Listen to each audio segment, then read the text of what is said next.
ठाकुर जी की अहेतु की कृपा से हम आप सब लोग महोदधि समुद्र नारायण भगवान के तट पर विराजमान होकर के श्री जगन्नाथ महाप्रभु के पावन चरणों के आश्रय में मंगलमयी भागवत कथा का श्रवण लाभ कर रहे हैं, जिसमें श्री जगन्नाथ रसोत्सव विशेष रूप से अभिषिंचित हो रहा है। सामने से महोदधि समुद्र नारायण भगवान अनुग्रह कर रहे हैं और इधर से महाप्रभु जगन्नाथ जी अनुग्रह कर रहे हैं। मध्य में हम आप सब लोग आनंद ले रहे हैं।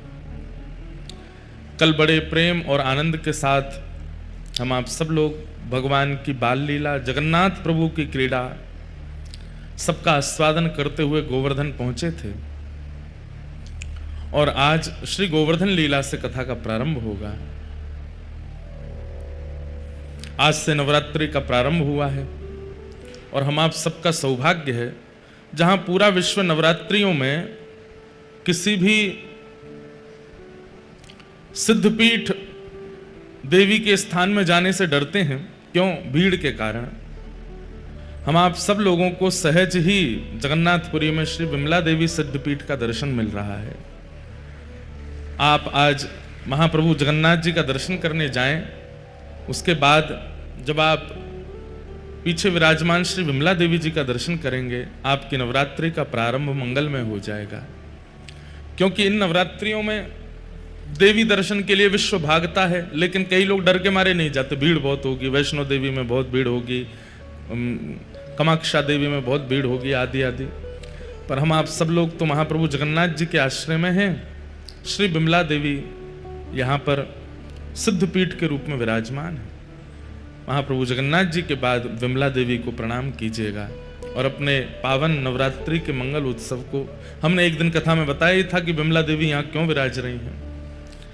महाप्रभु जगन्नाथ जी के महाप्रसाद को पाने के लिए, जिस महाप्रसाद को पाकर के देवादिदेव महादेव आनंदित हो जाते हैं, नारद जी सुख में आ जाते हैं, उस महाप्रसाद की महिमा को अनुभव करने के लिए श्री विमला देवी जी यहाँ विराजमान है। उनका मधुर दर्शन कीजिएगा। दूसरी बात बंधुओं, ये श्री क्षेत्र है। इसे क्या कहते हैं? श्री क्षेत्र। श्री यानी कि लक्ष्मी, ये लक्ष्मी जी का क्षेत्र है। महाप्रभु जगन्नाथ जी यहां विराजमान हैं, परंतु यहां विशेष रूप से कृपा लक्ष्मी मैया की है। और कहां तक कहें, कोई अतिशयोक्ति तो नहीं होगी हमारी बात से कि केवल जनमानस पर लक्ष्मी जी की कृपा नहीं है, स्वयं जगन्नाथ महाप्रभु पर भी वही कृपा करती हैं। यहां पर लक्ष्मी मैया, लक्ष्मी जी ऐसी कृपालु हैं, वे यहां पर बड़े भाव से प्रेम से विराजमान हैं। उन्हीं की कृपा से ये पूरा क्षेत्र अभिषिंचित होता है। इसीलिए यहां पर भोग प्रसाद कोई भी झूठा नहीं होता। क्यों? झूठा क्या है? दोष। और लक्ष्मी जी जिस प्रसाद को सिद्ध करती हैं उसमें दोष कभी नहीं आ सकता। इसलिए यहां पर अधर से छुबने के बाद भी महाप्रसाद झूठा नहीं होता। क्यों? क्योंकि लक्ष्मी जी स्वयं सिद्ध करती हैं। अन्य कहीं भी प्रसाद झूठा हो सकता है, उच्चिष्ट हो सकता है, अयोग्य हो सकता है।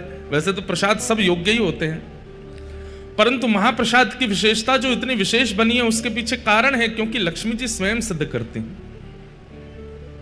इसलिए यहां महाप्रसाद झूठा नहीं होता, उच्चिष्ट नहीं होता। लक्ष्मी जी जिस वस्तु को हाथ लगा दें वो उच्चिष्ट कैसे हो सकती है? ऐसी पराम्बा जगदम्बा श्री लक्ष्मी मैया का ये क्षेत्र है, श्री क्षेत्र। निश्चित ही हम आप सब लोगों का ये नवरात्रि पर्व आज बड़े आनंद के साथ प्रारंभ होगा। ऐसी माँ लक्ष्मी को, माँ विमला को हम बारंबार प्रणाम करते हैं, वंदन करते हैं।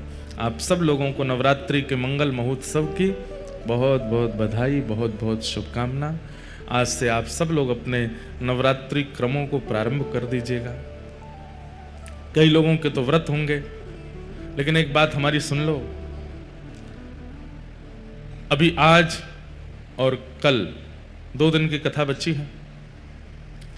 इन 2 दिनों में आप महाप्रसाद पा सकते हैं। महाप्रसाद से व्रत नहीं टूटता। हमारी बात बहुत ध्यान से सुनिएगा। महाप्रसाद नित्य सेवन करने वाले व्यक्ति का व्रत ही माना जाता है। इसलिए आप नवरात्रि का व्रत यदि आज से प्रारंभ किए हैं तो उस व्रत में और अभिवर्धन होगा यदि आप महाप्रसाद ग्रहण कर लेंगे तो इसलिए आप महाप्रसाद जरूर पा लीजिएगा। उसमें यह भाव मत रखिएगा हमारा व्रत है हम कैसे पा सकते हैं। 2 दिन कम से कम महाप्रसाद खूब पाइए। जब परसों यहाँ कथा विश्राम होकर आप सब लोग घर निकले तो भी महाप्रसाद पा के ही निकलना। उस दिन का भी कोटा 3 दिन, जितनी ज्यादा महाप्रसाद पालोगे उतना बढ़िया है। और फिर जब अपने घर पहुंच जाएं तब कुछ मत पाइएगा। 9 दिन तक जो आपका नवरात्रि का व्रत रहता है उसको कीजिएगा। महाप्रसाद व्रत ही माना जाता है। ऐसे महाप्रभु जगन्नाथ जी के चरणों में हम बड़े आनंद के साथ अब कथा को विश्राम की ओर ले चल रहे हैं। आज 6वां दिन यहां प्रारंभ, कल विश्राम दिवस है। कल कथा विश्राम उपरांत संध्या में श्री साक्षी गोपाल भगवान का दर्शन करने के लिए जाएंगे। आज तो दीक्षा क्रम होना है इसलिए आज तो कहीं नहीं जाएंगे, पर कल कथा विश्राम करके साक्षी गोपाल भगवान का दर्शन करने के लिए वहाँ मतलब यही मान लीजिए कि पूरी कथा की साक्षी गोपाल जी को दे देंगे कि गोपाल जी लो पूरी कथा सुनियाए हैं। बाकी तो देखिए, पुण्य की कामना करने वाले जीव को ये चिंता रहती है कि मेरी साक्षी कौन देगा कि मैं तीर्थ गया, लेकिन भक्तों को इतनी भी इच्छा नहीं रहती। भक्तों को ये भी अभी चिंता नहीं रहती कि हम तीर्थ गए, हमारा पुण्य रखा कि नहीं, वो कहीं हम जमा करवा दें, साक्षी लिखवा दें। भक्तों को इच्छा नहीं रहती। साक्षी गोपाल भगवान को ये बताने मत जाइए कि आप तीर्थ आए थे, बल्कि साक्षी गोपाल भगवान से ये पूछने जाया कीजिए कि आप सबकी साक्षी करते हो, हमें बस इतना बता दीजिए कि हम महाप्रभु जगन्नाथ जी का दर्शन करने आए, उनकी दृष्टि हम पर पड़ी कि नहीं, इसकी साक्षी आप हमें दे दो। ये कृपा करके हमें बता दो कि उन्होंने हमें देखा कि नहीं। हमसे कोई अपराध हो गया हो, हमसे कोई भूल हो गई हो, इन 7 दिनों में हमने धाम में रह करके कोई अपराध कर दिया। वैसे तो देखिए एक बहुत सुंदर बात है, पुण्य क्षेत्रे कृतम पापम अन्य क्षेत्रे कृतम पापम पुण्य क्षेत्रे विनश्यति। बहुत ध्यान से सुनिएगा सब लोग, इधर देखो। अन्य क्षेत्र में किया गया पाप, अन्य क्षेत्र किसको कहेंगे? जो तीर्थ नहीं है उसको अन्य क्षेत्र कहते हैं। जो हमारे शहर हैं जहां हम लोग रहते हैं वो सब अन्य क्षेत्र हैं। वहां किए गए पाप, और अन्य क्षेत्र में कई बार हमारे शहर भी तीर्थ होते हैं। अब जैसे जयपुर है, जयपुर तो तीर्थ ही है, वहां साक्षात गोविंद देव जी, गोपीनाथ जी, मदन मोहन जी, राधा विनोदी लाल जी सब बैठे हैं।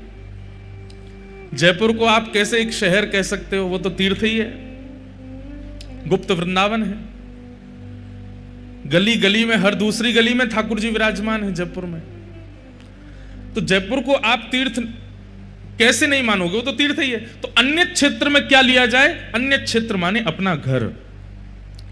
अपने घर में, अपने व्यापार में हम लोगों से जो भी पाप हो जाता है, अपने व्यवहार में हम लोगों से जो भी पाप हो जाता है, पुण्य क्षेत्र में आकर के वो पाप नष्ट हो जाता है।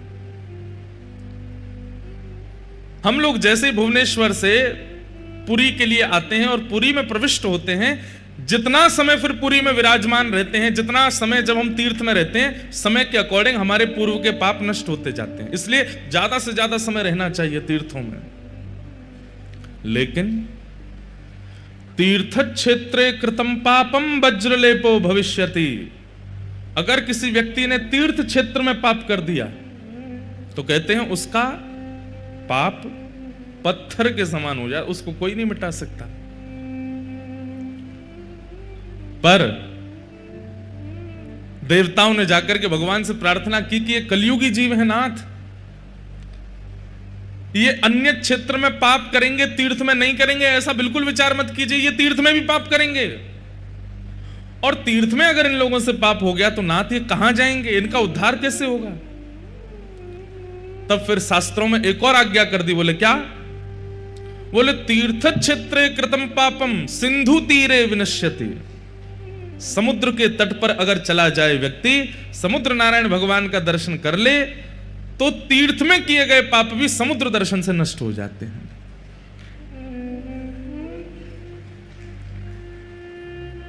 देवताओं के मन में आया, कलिकाल में सबसे ज्यादा पाप समुद्र के तट पे ही होंगे। खा रहे हैं, पी रहे हैं, नाच रहे हैं, उल्टे सीधे काम कर रहे हैं, पड़े हैं समुद्र के तट पर। बोले जब समुद्र के तट पर ही पाप हो रहे होंगे फिर कहां जाएंगे ये लोग?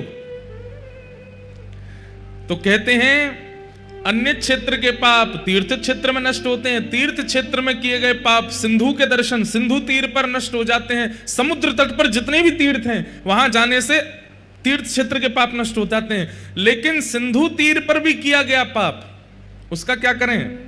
बोले वो तो फिर सिंधु स्नाने विनश्यति, समुद्र में स्नान करने से नाश हो जाता है। आपने तट पर कोई पाप कर दिया तो आप प्रविष्ट हो जाइए, एक डुबकी लगाया और समुद्र में, तो फिर समुद्र में स्नान से तट पे किया गया पाप भी नष्ट हो जाता। आप सोच रहे हैं गंगा, यमुना, कावेरी, नर्मदा और जितनी भी पुण्य पुण्य नदियां हैं सबका जल है समुद्र में। एक बूंद भी मुख पर जाने से, वैसे तो आपका रोम रोम जो है वो पुलकित हो जाएगा, जरा आचमन करके देख लो समुद्र देवता का। एक हमारे भैया हैं, उनको पता ही नहीं था कि समुद्र खारा होता है। ऐसे ऐसे बड़े विशिष्ट महापुरुष हमारे साथ हैं जिन्हें बहुत कुछ नहीं पता, मिलते रहते हैं। उनको यही नहीं पता था कि समुद्र खारा होता है। तो मेरे साथ स्नान करने गए, पहली बार समुद्र देखा। हमने कही भैया समुद्र में स्नान करने से पूर्व कम से कम अंजलि भर करके आचमन करना चाहिए। नदी में तो केवल एक हाथ से करना चाहिए, पर ये तो समुद्र है, यहां तो पूरा अंजलि भर के जितना जल आ जाए बिल्कुल ऐसी कस के करना, एक बूंद भी नहीं गिरे, पूरा पी जाना। उन्होंने अंजलि भरी महाराज ऐसे, और जैसे ही पान किया ऐसा लगा मानो 440 का किसी ने करंट लगाया हो। पूरे ऊपर से नीचे तक हिल गए, बाल वाल सब खड़े हो गए उनके। अरे ये तो बड़ा खारा है, राम राम राम। मैंने कि खारा नहीं है, समुद्र का जल खारा उसी को लगता है जिसके भीतर पाप विराजमान होंगे। मैंने कि रोज पी पी करके चेक किया करो कि पाप कम हुए कि नहीं। सुख है।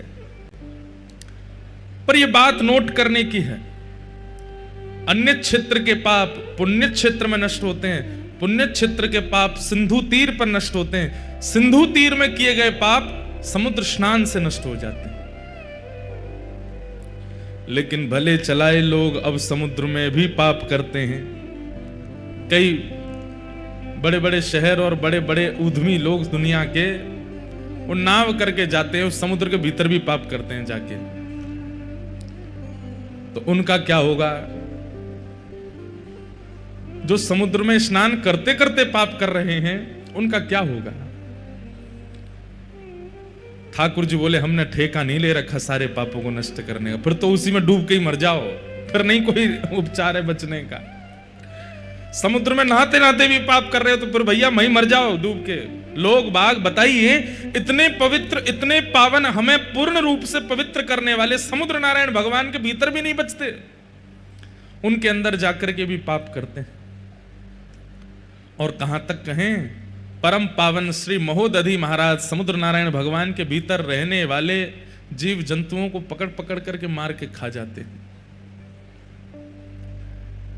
एक तो इतना खतरनाक जीव होता है, उसके 2 हाथ इतने नुकीले होते हैं कि वो पकड़ ले तो महाराज छोड़े नहीं, उसको भी खा जाते हैं लोग। मानव कितना भयंकर हो गया है भैया। आपको पता है आजकल भूत प्रेत नहीं है दुनिया में, क्यों? क्योंकि मानव ही भूत बन गए हैं। भूतों को भी हमसे डर लगता, भाग जाते हैं, बोले कि भाई हमसे यार खतरनाक तो ये हैं, हम तो फिर भी इंसानों को परेशान करते हैं, ये तो जानवरों को भी नहीं छोड़ते। और जानवरों में भी ऐसे खोज खोज के जानवर लेके आते हैं, इनको भी खा के देखो, इनको भी पा के देखो कैसे लगेंगे। अब तो नवरात्रि है, बेचारे जानवर साल भर इसी की प्रतीक्षा करते होंगे कब नवरात्रि आए, हमारी जान बचेगी। पर कितने दिन बचेंगे? 9 दिन बाद तो जो आनंद मना रहे हैं, आज से नवरात्रि में उत्सव होता है, कई जानवर नाचते हैं, अब 9 दिन तो नहीं मरेंगे, लेकिन 10वें दिन खोज लिए जाएंगे। पहले तो फिर भी थोड़ा बहुत ही तड़का लगना था, 10वें दिन तो 9 दिन के प्यासे भूखे हैं ना, डबल बटर डालेंगे और ये झोंक के मिर्च डाल के उनको तड़पा करके फिर खाएंगे। कितना खतरनाक है मानव। तो हम तो यहां बताते चले जाएंगे, शास्त्रों में सब बातें हैं कि कहां किस कार्य को करने से पाप नष्ट होता है, पर हम तो उस स्थान को भी नहीं छोड़ते। अब बताइए, जो समुद्र में भीतर जाकर के भी पाप कर रहा है, भगवान स्वयं पूछ रहे हैं, अब बताओ इसका मैं क्या करूं? ये समुद्र के भीतर भी नहीं छोड़ रहे हैं, इनके लिए मैं क्या उपाय बनाऊं? बोले इनको तो एक ही उपाय है, ये जब तक समुद्र में डूब के नहीं मरेंगे तब तक इनका पाप क्षीण नहीं होगा।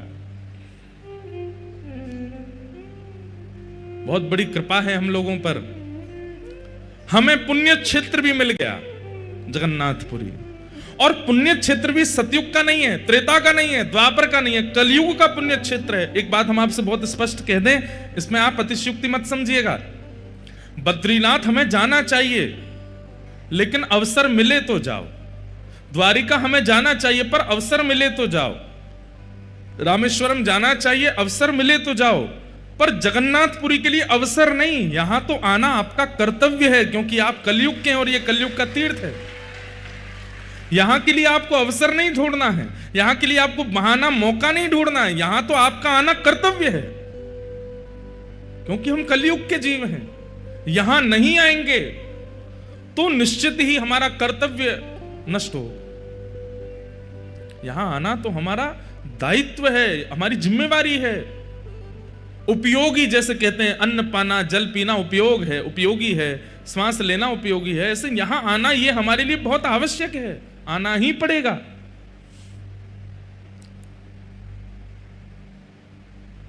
तो कितनी बड़ी कृपा है महाप्रभु जगन्नाथ जी की कि पुण्य क्षेत्र भी मिल गया, और पुण्य क्षेत्र भी कलयुग का पुण्य क्षेत्र, उसमें भी फिर सिंधु तीर भी मिल गया, समुद्र का तट भी मिल गया, और तीसरा समुद्र स्नान करने का अवसर भी मिल गया, चौथा महाप्रसाद सेवन का अवसर भी मिल गया, पांचवा श्रीमद् भागवत और श्री जगन्नाथ रस कथा सुनने का भी अवसर मिल गया, छठवा पितृपक्ष की तिथियां मिल गई, सातवां नवरात्रि की तिथियां मिल गई, आठवां ठाकुर जी के मंगल उत्सव मनाने का अवसर मिल गया, नौवां मंगल प्रभात फेरी करने का अवसर मिल गया, और 10वां महाप्रभु जगन्नाथ जी के नेत्र उत्सव करने का अवसर मिल गया, नेत्रों से देखने का अवसर मिल गया। महाप्रभु जगन्नाथ जी जब श्री मंदिर से आते हैं रथ यात्रा के लिए, उस उत्सव को नेत्र उत्सव कहा जाता है। क्या कहते हैं?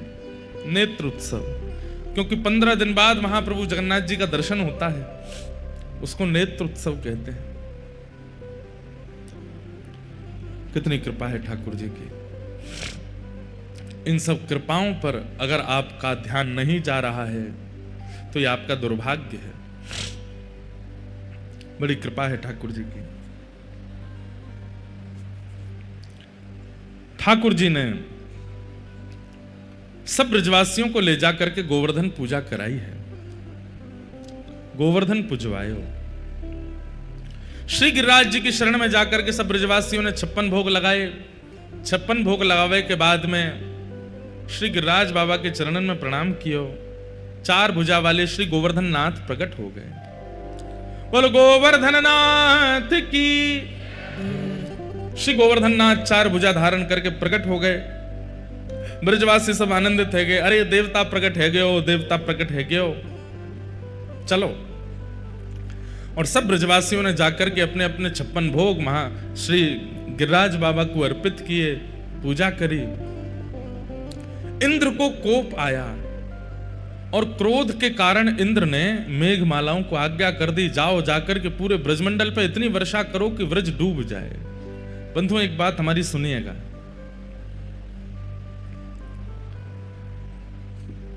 देवों को पूजिए, देवियों को भी पूजिए, पर चित्त में स्थान भगवान को दीजिए।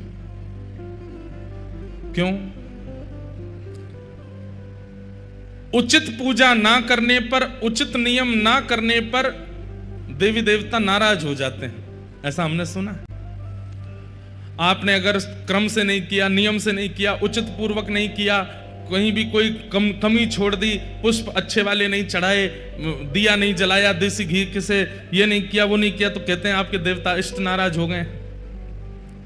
महाप्रभु जगन्नाथ जी नाराज नहीं होते। ठाकुर जी केवल एक ही क्रिया से नाराज होते हैं, क्या? उनके भक्तों का अपमान मत करो, बस। उनकी सेवा में चूक हो जाए कोई दिक्कत नहीं, उनके प्रसाद में चूक हो जाए कोई दिक्कत नहीं, उनके श्रृंगार में चूक हो जाए कोई दिक्कत नहीं, पर कहीं अगर आपने उनके वैष्णव भक्तों की सेवा में चूक कर दी तो वो नाराज होते हैं। लेकिन देवी देवता वो तो अपनी सेवा से ही नाराज रहते हैं, इससे नाराज हो। अब इंद्र ने क्या किया?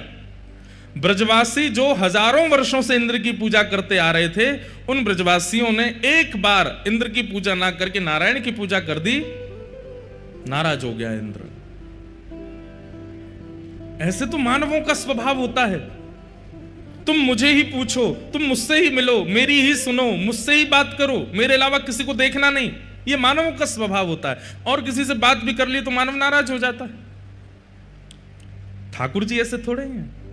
अब आप जगन्नाथ मंदिर जाते हैं, जगन्नाथ मंदिर कितने सारे देवी देवता हैं, महाप्रभु जगन्नाथ जी मध्य में बैठे, पर चारों तरफ सब देवी देवता विराज रहे हैं। आप किसी अन्य देवी का दर्शन करने के लिए बाहर जाओ, देवता का, तो महाप्रभु जी नाराज होते हैं? नहीं होते। बल्कि उन्होंने तो नियम बना रखा है कि मेरे बाद इनको भी देखना पड़ेगा, इनको भी पूजना पड़ेगा, इनको भी पूजना पड़ेगा, ये सब राजी रहेंगे तभी मैं राजी रहूंगा। ये सर्व व्यापकता और समरसता का स्वभाव जिनमें है वो भगवान है।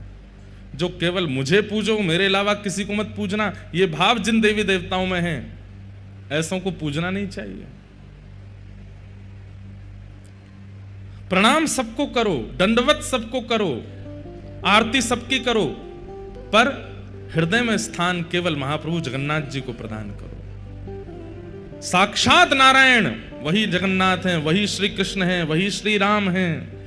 उनके अलावा जो भी हैं उन्हें प्रणाम करो, वंदन करो, पर हृदय में स्थान तो परमात्मा को प्रदान करो। इंद्र ने कोप में भर करके मेघमालाओं को आज्ञा कर दी और कह दिया इतनी वर्षा करो कि पूरा ब्रज डूब जाए। गड़गड़ करके मेघमालाओं ने आकर के आक्रमण कर दिया। ठाकुर जी बोले, अरे इंद्र इतना अभिमानी, तेरी हजारों वर्ष से पूजा चली आ रही और एक बार नहीं हुई तो तू इतना क्रोधित हो गया कि इन ब्रजवासियों को जीवित नहीं छोड़ेगा? तू कर ले अपने मन की, मैं भी दिखाता हूं कि मैं कौन हूं। आप ये विचार करिए कि ठाकुर जी ऐसी मानवीय लीला कर रहे हैं कि देवराज इंद्र भी नहीं पहचान पा रहे हैं कि ये परमात्मा है। ऐसी मानवीय लीला कर रहे हैं। मेघमालाओं ने आकर के जैसे ब्रजमंडल पर आक्रमण किया, ब्रजवासी दौड़ने लगे, त्राहिमाम चिल्लाने लगे, कहने लगे हम तो पहले ही मना कर रहे थे कि इंद्र पूजा बंद मत करो, नाराज हो जाएगो, लेकिन यहां लाला की बात में आकर के हमने इंद्र पूजा बंद कर दी, अब हमारा पूरा ब्रजमंडल डूब जाएगा। ठाकुर जी बोले, भैया जिनकी शरण में आए हो उन पे भरोसा रखो, उन पे विश्वास करो, वो रक्षा करेंगे। लेकिन ऐसे में कौन सुने?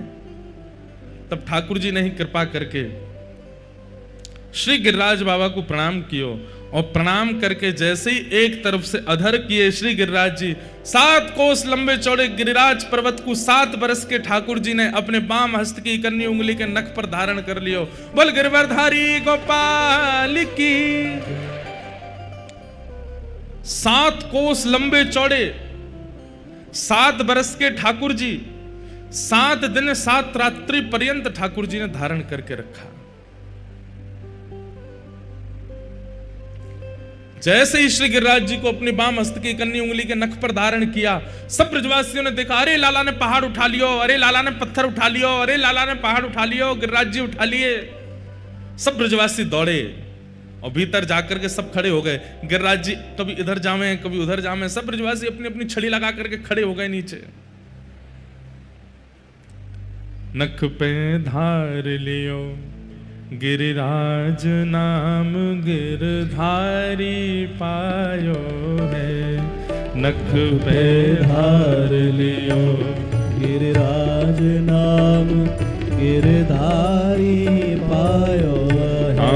नख पे धार लियो गिरिराज नाम गिरधारी पायो है, नख पे धार लियो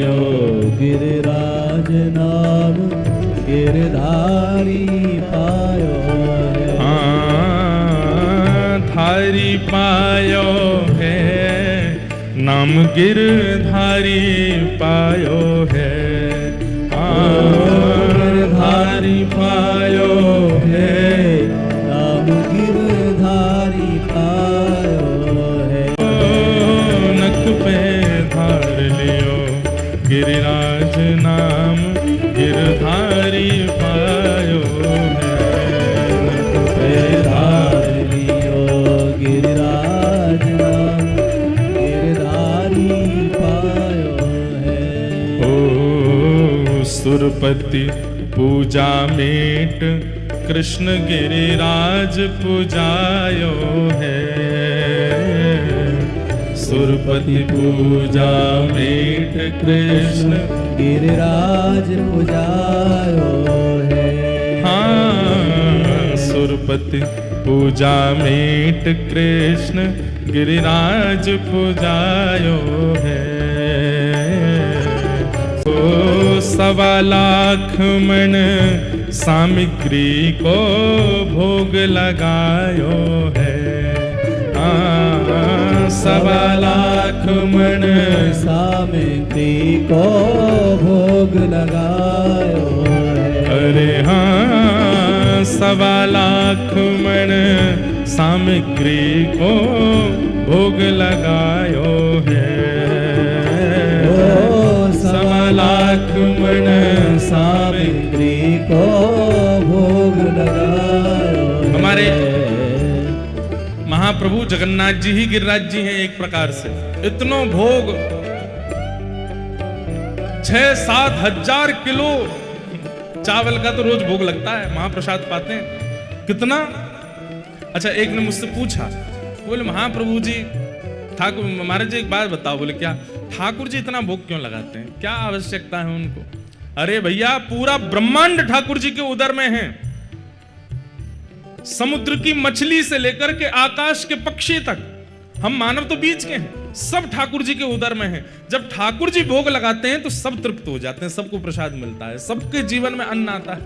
ये हमारे पास जो आज खाने की सामग्री आ रही है, पक्षियों को जो मिल रहा है, यहाँ पर जल के सब जीवों को जो प्राप्त हो रहा है, ये सब महाप्रभु जी की कृपा से हो रहा है। उनके उदर में सब विद्यमान है। जब उनका भोग लगता है तभी सबको प्राप्त होता है।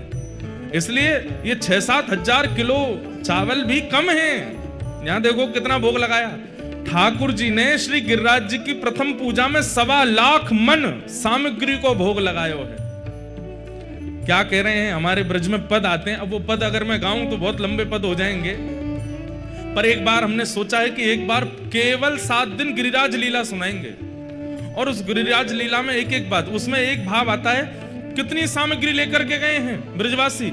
बोले इतनी सामग्री लेकर के गए कि नीचे से लेकर के श्री गिरिराज जी की शिखर तक सामने जब सामग्री रखी गई तो उतने ही ऊंची सामग्री हो गई जितने ऊंचे श्री गिरिराज जी हैं। मतलब 2 पहाड़ हैं, एक तो श्री गिरिराज जी और दूसरी सामग्री का पहाड़ है। हमारे ब्रज में आज भी नियम है, आप लोग अन्नकूट का दर्शन करने जाओगे, राधा वल्लभ जी में अन्नकूट का दर्शन करो, गिरिराज जी में अन्नकूट का दर्शन करोगे तो आप क्या देखेंगे? सामने चावल का पहाड़ बनाया जाता है और वो इतना ऊंचा होता है कि राधा वल्लभ जी नहीं दिखते, वो पहाड़ ही दिखता है। राधा वल्लभ जी को देखने के लिए या तो उस कोने जाना पड़ता है या तब दिखते हैं वो। क्यों? पहाड़ से ही ढक देते हैं ठाकुर जी को, चावल के पहाड़ से। उसके पीछे भाव क्या है? बोले कि जब लाला ने प्रथम गिरिराज पूजा करी तो इतनी ही सामग्री धरी कि गिरिराज जी ढक गए, वहां में छुप गए। ऐसा भोग लगाया ठाकुर जी को 1.25 लाख मन। और एक और बात, आज जितने ऊंचे लंबे चौड़े गिरिराज जी हैं, ठाकुर जी के काल में इतने नहीं थे, इससे भी विशाल थे। वो तो तिल भर रोज पृथ्वी में जा रहे हैं, तब नेक्से से दिखाई दे रहे हैं हमको।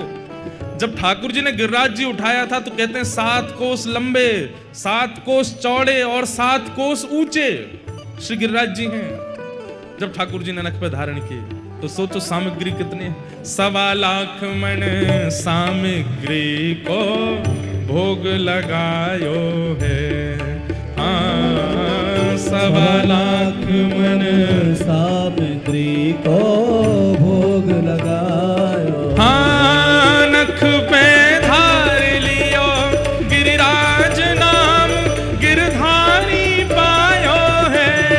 नख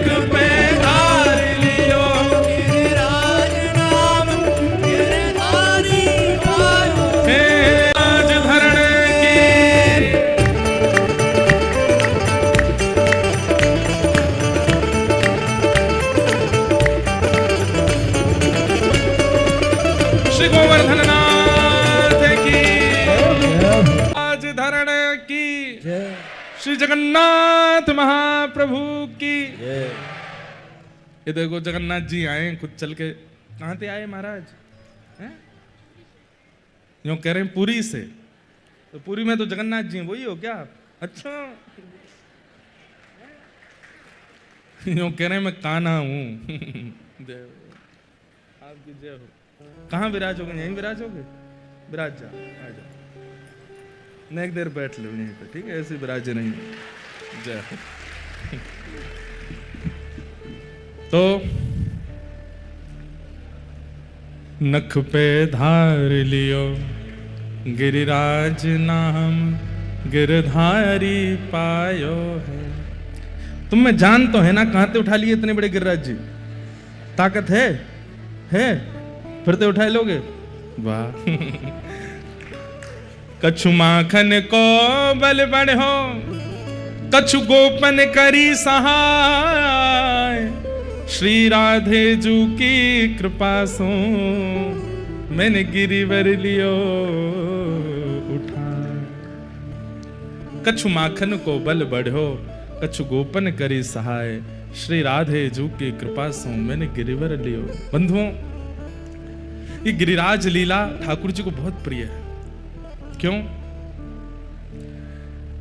गीत गोविंद में यही पंक्ति गा रहे थे जयदेव महाप्रभु जब जगन्नाथ जी मचल गए और मचल करके कहने लगे जय जय देव हरे। जय जगदीश हरे नहीं, जय जय देव हरे।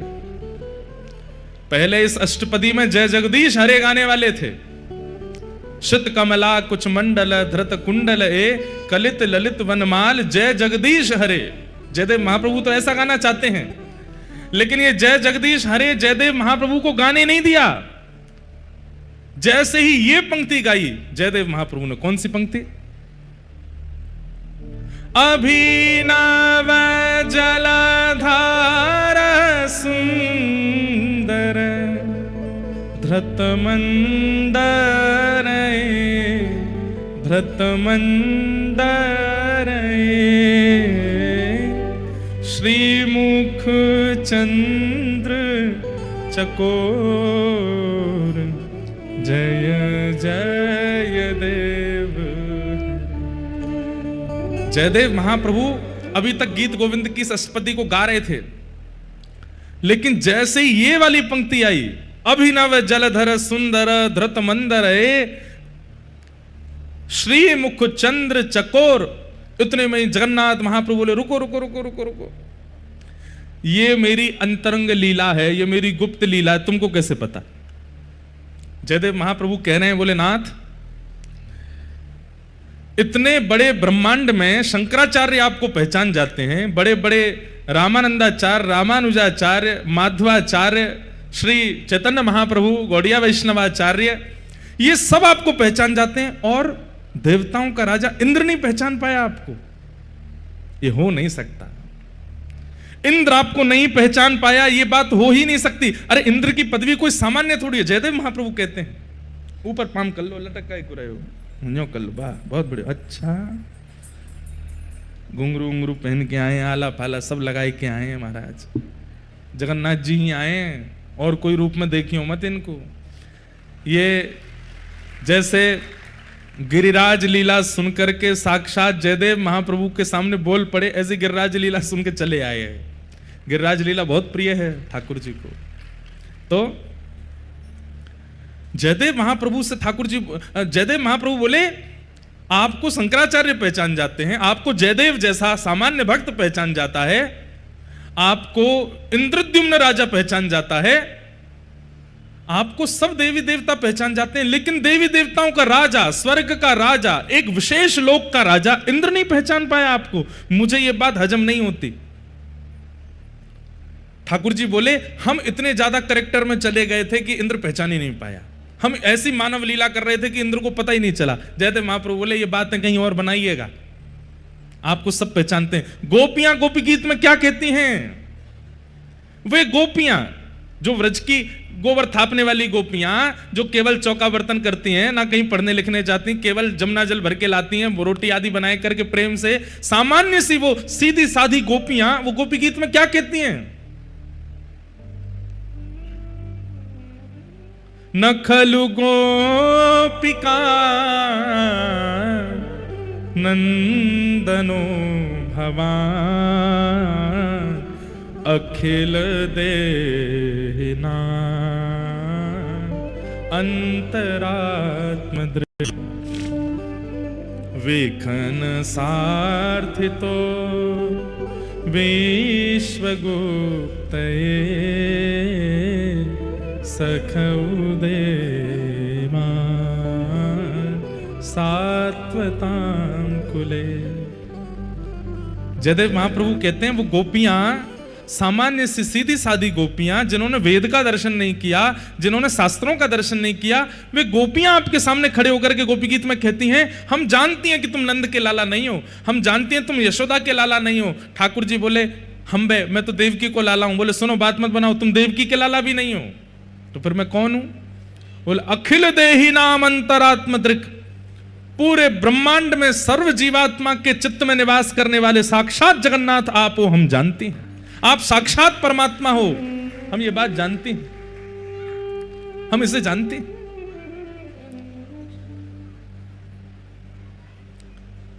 गोपियां कह रही हैं कि वे जानती हैं कि आप परमात्मा हो, और इंद्र स्वर्ग लोक का राजा वो आपको नहीं पहचान पाया।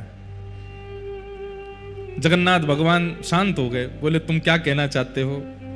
बोले ये सब लीला, इंद्र का मान बढ़ना, वर्षा करना, गिरिराज जी उठाना, ब्रजवासियों की रक्षा करना और सब ब्रजवासियों को गिरिराज जी पुजवाना, ये सब तो सबको बताने वाली बात है, अंदर की बात तो मुझे पता है ना, ये लीला क्यों हुई है। जगन्नाथ जी बोले अगर तुमने बता दिया तो मैं मान जाऊंगा जयदेव, क्या बात है।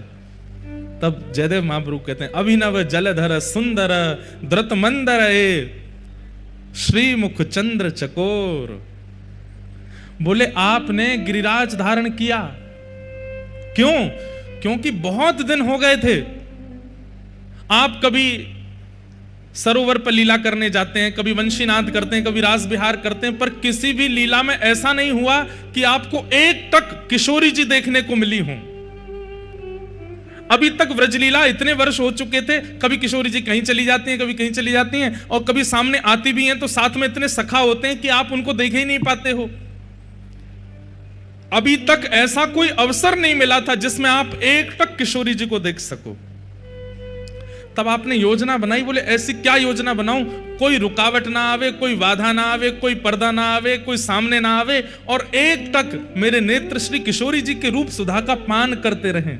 तब आपने गिरिराज धरण लीला की संरचना की, ब्रजवासियों की इंद्र पूजा मिटा करके उनको गिरिराज जी लेके गए और वहां जाकर के गिरिराज पूजन करवा के इंद्र के मान को बढ़ाया, और मान होते ही इंद्र ने वर्षा की, वर्षा करते ही आपने गिरिराज जी अपने नख पर धारण कर लिए। सब ब्रजवासी जब आपके आसपास आकर के घेर करके खड़े हो गए, उन्हीं सब ब्रजवासियों के बीच में श्री किशोरी जी आपके बिल्कुल सामने आकर के खड़ी हो गई, और जैसे सामने आकर के किशोरी जी खड़ी हुई, आपने मन में विचार किया ये बढ़िया समय, जब तक वर्षा होती रहेगी ये ब्रजवासी कहीं जाएंगे ना, किशोरी जी मेरे सामने ही रहेंगे और मैं इनको देखता रहूंगा। वास्तव में तो किशोरी जी की रूप सुधा का पान करने के लिए आपने गिरिराज लीला की है। ठाकुर जी के, जगन्नाथ जी के नेत्र सजल तो हो गए, पर फिर भी बोले अच्छा तो एक बात बताओ, मेरो मन 7 दिन में ही भर गो। किशोरी जी के रूप सुधा को पान करते करते 7 दिन में ही मन भर गया क्या? हे जयदेव ये लीला 7 ही दिन की क्यों हुई?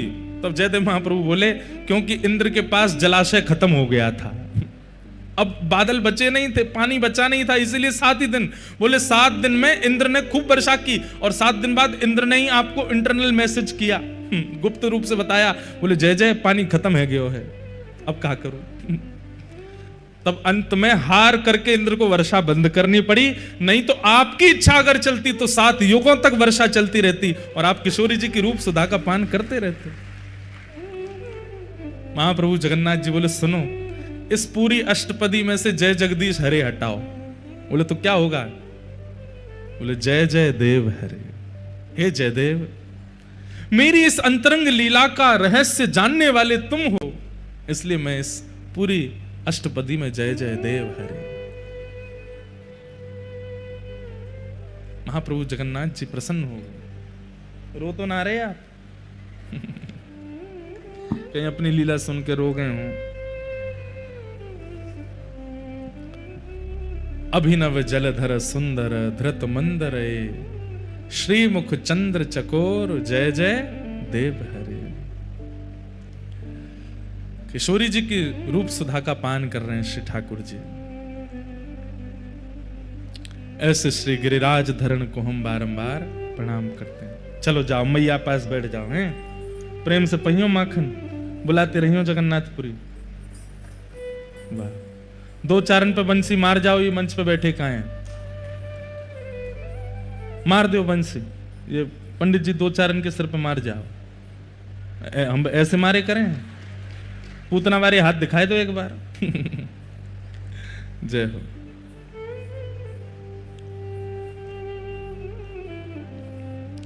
आपको पता है महाप्रभु जगन्नाथ जी की भुजा ऐसी क्यों है?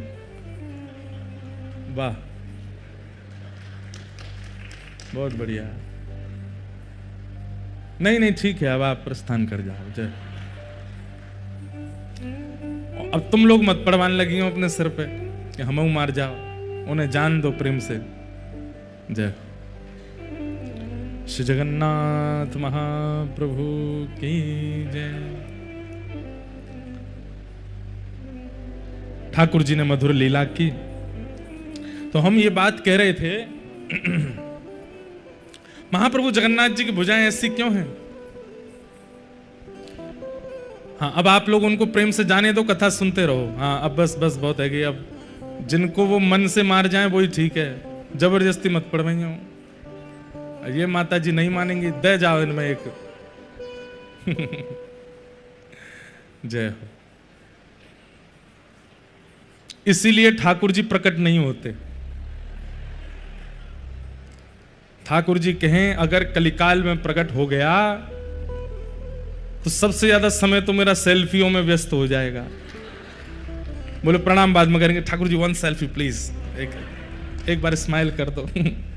इसलिए महाप्रभु जगन्नाथ जी ने प्रकट ही नहीं हो रहे हैं, मंदिर में ही बैठे। बोले मोह डर लगा भैया, ये कलयुग के जीव बड़े खतरनाक, और एक पे कृपा कर दे तो सबन की लाइन लग जाएगी हम पे करो। आचरण सुधारेंगे नहीं, व्यवहार सुधारेंगे नहीं, खान पान शुद्ध करेंगे नहीं, लाइन में लग के दर्शन करके कृपा जरूर चाहिए हमको। ऐसे हम जीवात्मा, हम हमसे डर गए ठाकुर जी, इसलिए प्रकट नहीं हो रहे हैं। मंदिर में ही बैठे, बोले यहीं आ जाओ भैया।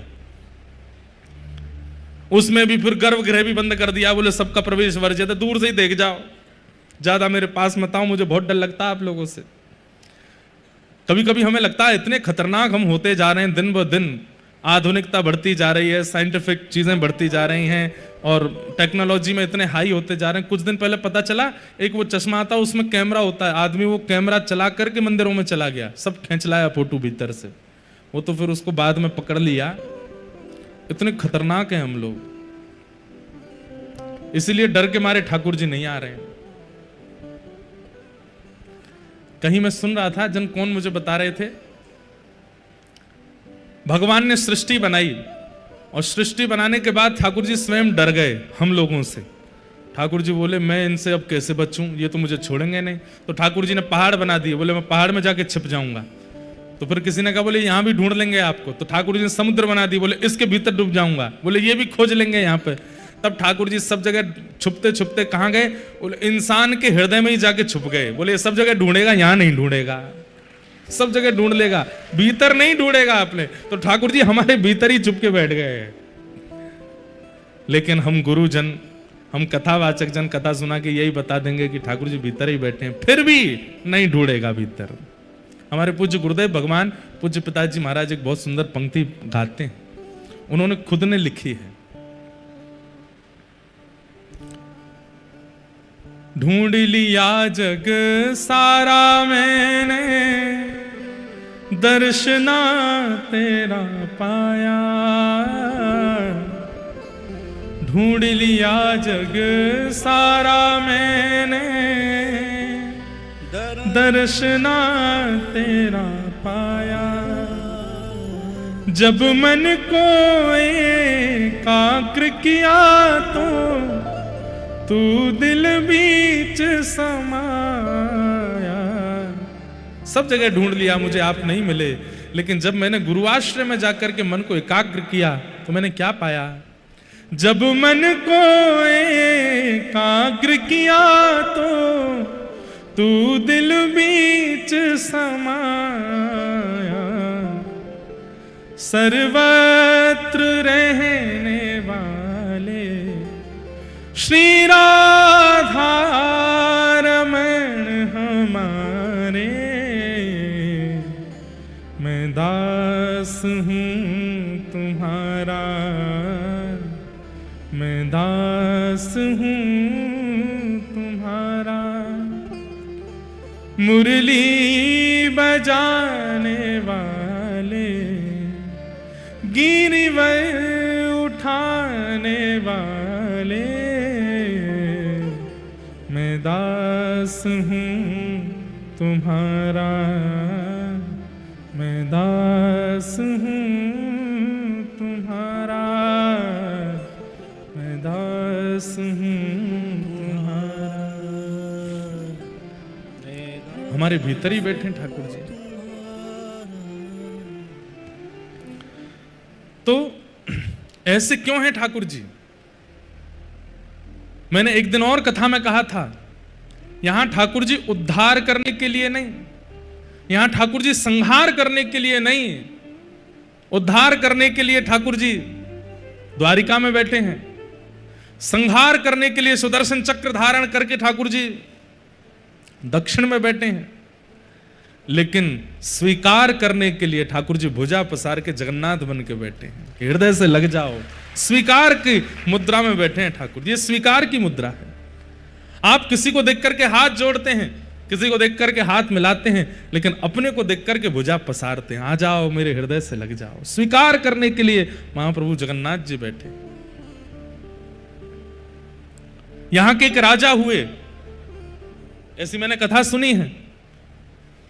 मंदिर में आज भी गैर हिंदुओं को प्रवेश नहीं है, लेकिन आप इस पर प्रश्न नहीं उठा सकते कि महाप्रभु जगन्नाथ जी ने ऐसा क्यों किया, ताकि धरोहर बची रहे। क्योंकि आप नहीं जानते हैं, आप लोगों को आजकल बहुत मित्रता और भाईचारा लगता है, पर किसी समय में ऐसा समय भी हमारे भारत में रहा है कि हमारे देवस्थानों को बचाना मुश्किल पड़ गया था। उस समय पर नियम बनाए गए थे, और स्वयं ठाकुर जी की आज्ञा से नियम बनाया गया कि कोई भी गैर हिंदू मंदिर में नहीं आएगा। तब यहां के राजा थे, उन राजा से मुगलों ने कहा, या तो हमें मंदिर में जाने दो, या तो तुम इस्लाम स्वीकार करो, या फिर हमारी बेटी से ब्याह करो। ये दो ही तुम्हारे पास में उपाय हैं। तब उन्होंने सोचा कि मंदिर बचेंगे इन्हीं दो कारणों से। मतलब मुगलों ने ऐसा कहा, या तो तुम हमारे धर्म को स्वीकार करो, या हमारी बेटी से शादी करो, नहीं तो हमें मंदिर तोड़ने दो। तो उन्होंने कहा कि देखिए, मैं आपका धर्म तो स्वीकार कर नहीं सकता, मंदिर भी मैं तोड़ने नहीं दूंगा, प्राण चले जाए पहले मेले, लेकिन आपकी पुत्री से मैं ब्याह कर लूंगा। ब्याह किया, तो ब्याह के बाद में फिर उनका प्रवेश भी वर्जित हो गया मंदिर में। तब वे बड़े व्याकुल रहने लगे कि हे नाथ, मुझ पर कृपा करो। मैंने कोई अपनी इच्छा के लिए तो ब्याह किया नहीं, केवल आपके धाम की रक्षा के लिए यह ब्याह किया।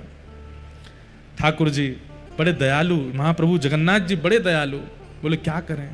तभी आपने क्या लीला करनी प्रारंभ कर दी कि मंदिर में बड़ श्रृंगार रात्रि में श्री महाप्रभु जगन्नाथ जी का होता, लेकिन जैसे ही मंगला में पुजारी जी दर्शन के लिए जब मंदिर में प्रवेश करते, तो सिंह द्वार के बाहर ही चौखट पर सारी मालाएं पड़ी हुई मिलती। पुजारी लोग बोले, ये मालाएं भीतर गर्भगृह से बाहर कैसे आ जाती हैं? मालाओं का ढेर पड़ा है।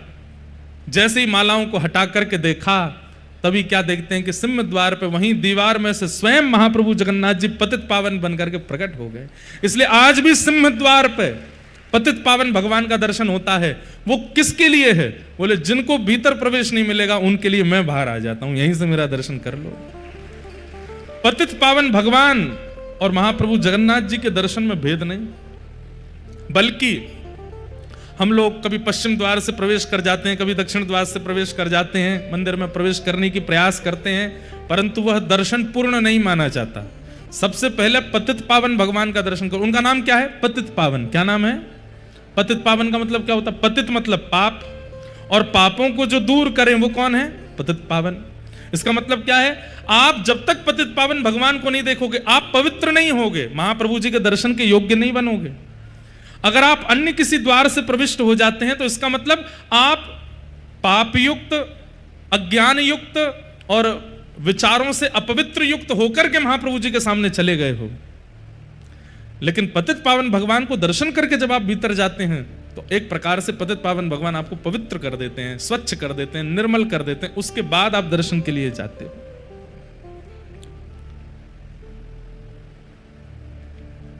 ऐसे पतित पावन भगवान कितनी कृपा करके ठाकुर जी प्रकट हो गए।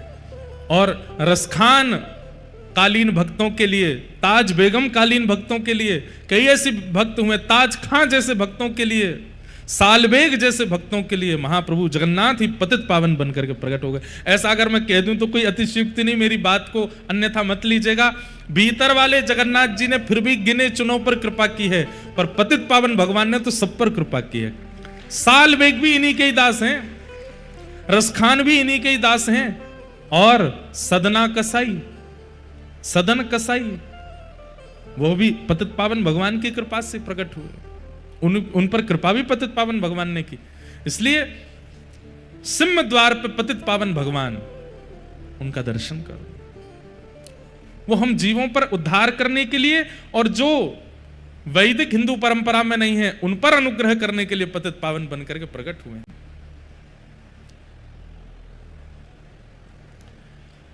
भगवान ने गिरिराज लीला की, इंद्र के ऊपर कृपा की। तत्पश्चात महाप्रभु हमारे बार बार यहां पे ठाकुर जी गोविंद कृष्ण गोपाल निकलते ही नहीं, महाप्रभु जगन्नाथ ही निकलते हैं हर लीलाओं में। ठाकुर जी ने गिरिराज लीला के बाद में फिर गायों का उद्धार किया, गायों की सेवा की, तो गायों ने भगवान को एक नाम प्रदान किया, गोविंद। भगवान का नाम गोविंद पड़ा। एकादशी व्रत की महिमा बताई गई और तत्पश्चात रास पंचाध्याय का प्रारंभ हुआ। रास पंचाध्याय देखो, वैसे तो रास पूर्णिमा, शरद पूर्णिमा को रास होता है। भगवान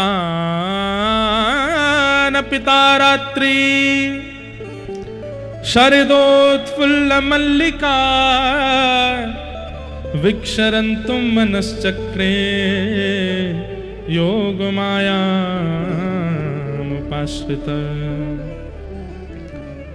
बोलो रास रासेश्वर भगवान की जय। एक बहुत सुंदर चरित्र हमको याद आ गया, अभी अभी सुना देते हैं। बहुत ध्यान से सुनिएगा सब लोग, बिल्कुल एकाग्रचित्त होकर के सुनिएगा। जैसे रास में गोपियों की महत्वता है, ठाकुर जी की महत्वता है, श्री किशोरी जी की महत्वता है, पर ठाकुर जी, किशोरी जी और गोपियों से भी अधिक महत्व किसका है? वंशी का। ठाकुर जी की वंशी। सब लोग इधर देखिए, बहुत ध्यान से सुनिएगा। ठाकुर जी की वंशी अगर नई बाजी होती तो रास कभी नहीं हो पाता। ठाकुर जी की वंशी प्राण है गोपियों की, किशोरी जी की प्राण है उस वंशी में। ठाकुर जी जब वेणुनाद करते हैं तब गोपियां और श्री किशोरी जी आदि सब व्याकुल हो जाती हैं, भावुक हो जाती हैं, दौड़ पड़ती हैं ठाकुर जी के पास। भगवान की वही वंशी श्री हितरवंश महाप्रभु के रूप में प्रकट हुई, जिन्होंने श्री राधा वल्लभ लाल जी को विराजमान किया। आतुर हित हरिवंश पुकारो, श्री राधा राधा नाम सघन कुंज यमुना तट आयो, राधा वल्लभ लाल श्री वृंदावन प्यारो वृंदावन। हितरवंश महाप्रभु ठाकुर जी की वंशी हैं। ऐसे ही वृंदावन में यमुना तट पर ठाकुर जी ने वंशी बजाई और किशोरी जी और सब गोपियां चली आईं। ऐसे एक बार श्री गोवर्धन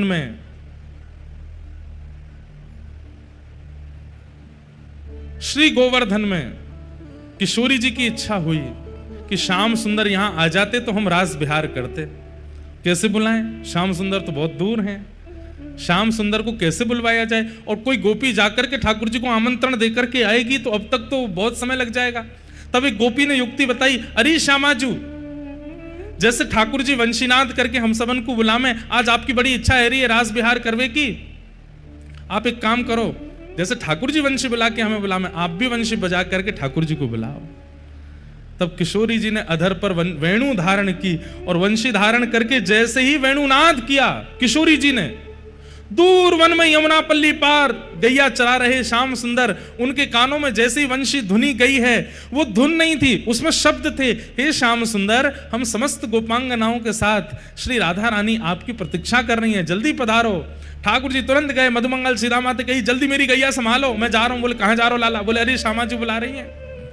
पहली बार किशोरी जी ने वंशीनाद करके ठाकुर जी को बुलाया और दौड़ते भागते उछलते कूदते श्याम सुंदर दौड़ करके श्री गोवर्धन आए और श्री गिरिराज जी में आकर के ठाकुर जी ने किशोरी जी के साथ रास विहार किया। बंधुओं, अभी हमारी रेवासा में कथा थी, परम पूजनीय श्री मलुकपीठ वाले पूज्य महाराज जी की सन्निधि में। आज पूज्य महाराज जी के कृपा पात्र भी पधारे हैं, पूज्य महाराज जी का यहाँ स्थान भी है श्री जगन्नाथपुरी में। तो महाराज जी ने हमको एक लीला सुनाई। बोले कि रामावतार में श्री सीता जी वंशी बजाती हैं और श्री राम जी वीणा बजाते हैं। सियाजू वंशी बजाती हैं, राम जी वीणा बजाते हैं, और उन दोनों की एक लीला दोनों को बहुत भाती है। तब किशोरी जी से राघव जी कहते हैं कि आप वंशी इतनी मधुर बजाते हैं, हमें सिखा दो। तो किशोरी जी मतलब जानकी जी राम जी को वंशी सिखाती हैं और राम जी सीता जी को वीणा सिखाते हैं। इसी के भाव से श्री द्वापर युग में ठाकुर जी वंशी बजाते हैं और श्री राधा रानी वीणा बजाती हैं। क्यों? बोले राधा रानी वीणा क्यों बजाती हैं? बोले राम जी ने सिखाया वीणा बजाना। और ठाकुर जी वंशी क्यों बजाते हैं? बोले सीता जी ने सिखाई है वंशी बजानी। गुरु ठाकुर जी की किशोरी जी हैं। ठाकुर जी के नेत्र सजल हो गए, ऐसी मधुर वेणु बजा रही हैं श्री किशोरी जी अपने अधर पर धारण करके। उसका पद भी है, पर अब मैं ढूंढने बैठूंगा तो समय निकल जाएगा। एक पद है, किशोरी जी कैसी वंशी बजाती हैं। ठाकुर जी इतने रीझ गए किशोरी जी की वंशी पर। ठाकुर जी बोले, हे श्यामाजू, ये इतनी मधुर वंशी आपने बजाई है, ये वंशी मुझको प्रदान कर दो। किशोरी जी बोली, जैसी आपकी वंशी मोते नाय बजेगी, ऐसी मेरी वंशी आपते नाय बजेगी। आपकी वंशी मेरी अनन्य है और मेरी वंशी आपकी अनन्य है, इसलिए आप या वंशी को मत मांगो। तो फिर वही जैसे ठाकुर जी की वंशी हितरवंश महाप्रभु के रूप में प्रकट हुई, ऐसे किशोरी जी की अधर की वंशी अली सखी के रूप में प्रकट हुए कली काल में। आज उनकी जन्म तिथि है आज। और इससे भी बड़ी बात पता है क्या है? श्री वंशी अली जी किशोरी जी के वंशी के अवतार हैं। ये पूरे विश्व को किसने बताया? महाप्रभु जगन्नाथ जी ने। महाप्रभु जगन्नाथ जी ने उनका परिचय दिया कि विश्व में ये जो आचार्य चरण हुए हैं, हितरवंश महाप्रभु का परिचय श्री राधा वल्लभ जी से हुआ, गोपाल भट्ट गोस्वामी जी का परिचय श्री राधा रमन जी से हुआ, श्री रूप सनातन गोस्वामी जी का परिचय मदन मोहन जी और गोविंद देव जी ने दिया, श्री मधु पंडित जी का परिचय गोपीनाथ जी ने किया, श्री हरिराम व्यास जी का परिचय जुगल किशोर जी ने दिया, स्वामी श्री हरिदास जी का परिचय श्री कुंज बिहारी लाल जी ने किया। ठीक वैसे ही वंशी अली जी का पूरे विश्व को परिचय महाप्रभु जगन्नाथ जी ने दिया। कैसे? वंशी अली जी का जन्म हुआ आज ही के दिन। और एक और बात बताएं, ये ऐसे आचार्य हैं, आज ही इनकी जन्म तिथि भी है और आज ही इनकी प्रस्थान तिथि भी है। ये अपने जन्मोत्सव वाले दिन ही प्रस्थान कर गए थे। किशोरी जी के परम भागवत भक्त, और दिल्ली में इनका जन्म हुआ था। आपके पूज्य पिताजी महाराज श्री प्रद्युम्न मिश्र जी, और प्रद्युम्न मिश्र जी आपके पिताजी थे। कृष्णावती जी आपकी मैया, जिनके यहां पर वंशी अली जी जन्म हुआ। जन्म लेते ही आपने नेत्र नहीं खोले, दुग्धपान नहीं किया, कोई भी मुख से शब्द नहीं कहा। 3 दिन तक आप बिल्कुल अचेत अवस्था में पड़े रहे। लेकिन आपके पिताजी वृंदावन के ही थे, इस नाते से ब्रजवासियों का आना जाना दिल्ली में लगा रहता था। सन 1700 कुछ में आपका जन्म हुआ था, आज से सन 1700 कुछ में। तो कितने वर्ष हो गए होंगे? लगभग 300 के कुछ वर्ष हो गए होंगे। तो वंशी अली जी के यहां पर ब्रजवासियों का आना जाना रहता था। तो ब्रजवासियों ने आकर के देखा तो यहां पर पिताजी महाराज जो आपके थे प्रद्युम्न मिश्र जी, वो बिल्कुल प्रसन्न मुद्रा में नहीं थे। तो ब्रजवासियों ने कहा आपके घर लाला भयो, आप खुश क्यों नहीं हो? बोले लाला तो भयो, लेकिन जब से जन्म भयो है ना कछु बोले, ना कछु गावे, ना कछु कहवे, ना कछु पीवे, कोई चेष्टा ही नहीं करे। तो ब्रजवासियों ने कहा लाओ लाला को हमको दो। तो ब्रजवासियों पर तो एक ही मंत्र है, गोद में लेकर के बालक को सिर पे हाथ धर के फेरन लगे, कहो लाला लाला राधे राधे, लाला राधे राधे, लाला राधे राधे। जैसे ही ब्रजवासियों ने राधे राधे कहा और राधा शब्द जैसे ही वंशी अली जी के कान में प्रविष्ट हुआ, तुरंत आपने अपने नेत्र खोल लिए, मंद मंद मुस्काने लगे, हाथ पांव को चेष्टा करनी प्रारंभ कर दी। तुरंत आपकी मैया ने आकर के जैसे ही पयोधर का पान कराया तो आपने दुग्ध पान भी कर लिया। राधा नाम सुने बिना आंख भी नहीं खोली वंशी अली जी ने। लेकिन अब भी लोग इनको पहचान नहीं पा रहे थे कि ये कौन है। आपके माता पिता ने तो ये सोचा कि जैसे बालकों को कोई ना कोई नाम या कोई ना कोई लीला से प्रसन्न किया जाता है, हमारे बालक को राधा नाम प्रिय है। वंशी अली जी की अब ये आदत बन गई, सोते रहते, मैया उठा रही है, लाला उठ जा, लाला जग जा, तो को 15 घंटा है गए, कब तक सोते रहेगो? तब पिताजी आके कहते, बोले राधा राधा बोलो, राधा राधा, बोले लाला राधे राधे, लाला राधे, सोई उठ करके बैठ जाते। और दो भावना, एक तो स्वयं राधा नाम सुनने की आदि, दूसरा कम से कम इस बहाने से माता पिता भी तो राधा राधा बोलेंगे। ऐसे वंशी अली जी, अब भी इनके माता पिता इनको नहीं पहचान पाए। बालकों के पास जाते तो कोई बालक इनसे बात करता, ये उत्तर नहीं देते। तब इनके घर के आसपास रहने वाले बालकों ने कहा, बोले ये एक ही बात से बात करते हैं। बोले क्या? बोले बात के प्रारंभ में भी राधा बोलो, विश्राम में भी राधा बोलो, तो ही बात करेंगे। तो कोई भी बालक इनसे बात करने जाता, बोलते राधे राधे, तुमने भोजन किया? हाँ मैंने भोजन पाए लियो। और बिना राधा बोले कोई बात भी करता तो बात ही नहीं करते थे वंशी अली जी। आपका स्थान जयपुर में भी है वंशी अली जी का। आप विद्वान ब्राह्मण में जन्मे, ब्राह्मण कुल में जन्मे, तो पिता ने पढ़ा लिखा करके विद्वान बनाया। गुरु जी की भी यही शामत कि संस्कृत के सूत्रों को भी याद कराना पड़ता तो पहले राधा राधा बोलना पड़ता था, तभी सूत्र याद करते थे। प्रकांड विद्वान बन गए वंशी अली जी। एक बार आप जयपुर के राजा के यहां आपके पिताजी की कथा हुई, तो पिताजी महाराज कथा करने गए तो वंशी अली जी साथ में गए। 10 वर्ष की आयु थी आपकी। हम ये बात पूरी कथा इसलिए सुना रहे हैं क्योंकि इनका परिचय कोई पहचान ही नहीं पाया जब तक जगन्नाथ जी ने नहीं बताया। कैसे बताया वो सुनिएगा। तो एक बार वंशी अली जी अपने पिताजी के साथ जगन्नाथ जयपुर गए, तो जयपुर में इनके पिताजी ने कथा सुनाई। तो कथा में पिताजी ने प्रवचन करते सुनाया कि भगवान श्री कृष्ण जब सांदीपनी गुरुकुल पढ़ने के लिए गए, तब सांदीपनी गुरुजी के यहां गुरुजी के पुत्र को पांचजन्य नाम का एक राक्षस ले गया था, जिसका उद्धार करके भगवान ने उसकी अस्थियों से शंख का निर्माण किया, जो कि भगवान का एक आयुध पांचजन्य शंख बना। ये प्रवचन कर रहे थे, तभी राजा ने प्रश्न कर लिया। बोले भगवान एक बात बताओ, आप बता रहे हैं कि भगवान 12 वर्ष की अवस्था में गुरु जी के यहां पढ़ने गए, वहां पर पांचजन्य दैत्य का उद्धार करके तब उसके अस्थियों से पांचजन्य शंख बनाया, तो फिर आपने अभी परसों की कथा में कहा था कि भगवान देवकी के गर्भ से जन्मे और जन्म लेते ही शंख चक्र गदा पद्म उनके हाथ में थी, तो जन्म के समय पे जो शंख हाथ में था वो कौन सा था? बड़े बड़े विद्वान वहां पर बैठे थे। राजा का प्रश्न इतना कठिन था कि इसका उत्तर देना बड़ा मुश्किल। बोले आपके अनुसार 12 वर्ष की अवस्था में भगवान गुरुकुल गए और वहां जाकर के फिर गुरुदेव के पुत्र की रक्षा के लिए पांचजन्य को मार के शंख बनाया, तो फिर 12 वर्ष पहले जब जन्म लिया था ठाकुर जी ने, तो तमद्भुतम बालकम अम्बुजक्षणम चतुर्भुजम शंख गदायुधायुधम, कंस के कारागृह में जन्म के समय शंख कहां से आया ठाकुर जी के हाथ में, और उसका नाम भी पांचजन्य कैसे हो गया? तब प्रद्युम्न मिश्र जी आपने अपने पुत्र वंशी अली जी की ओर देखा। बोले वंशी, तब आपका नाम वंशीधर था, वंशी अली नहीं था। वंशीधर, इनके प्रश्न का उत्तर दो, तुम पढ़ करके विद्वान बन के आए हो, इसके प्रश्न का उत्तर क्या होगा? तो वंशीधर जी खड़े होकर के बोले राजन हमारी बात ध्यान से सुनो। बोले क्या? भगवान के 4 अवतार हुए, कौन कौन से? बोले राम, कृष्ण, नृसिंह और वराह। और इन चारों अवतारों में भगवान ने किसका उद्धार किया? वो हिरण्यकश्यप, हिरण्याक्ष, रावण, कुंभकर्ण, तंतवक्र और शिशुपाल। ये सारे राक्षस पूर्व में कौन थे?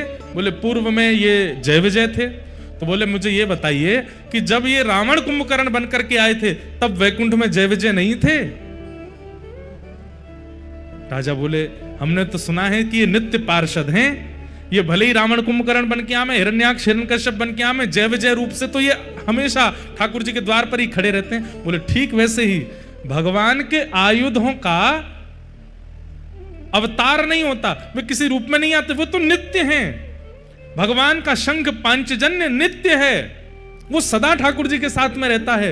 लेकिन एक बार पांचजन्य से एक संत का अपराध हो गया, एक ऋषि का अपराध हो गया, जिसके कारण उस ऋषि ने कहा तुम रहते भगवान के पास हो लेकिन फिर भी तुम संतों का अपमान करते हो, इसके लिए तुमको अपने पद से भ्रष्ट होकर राक्षस बनना पड़ेगा।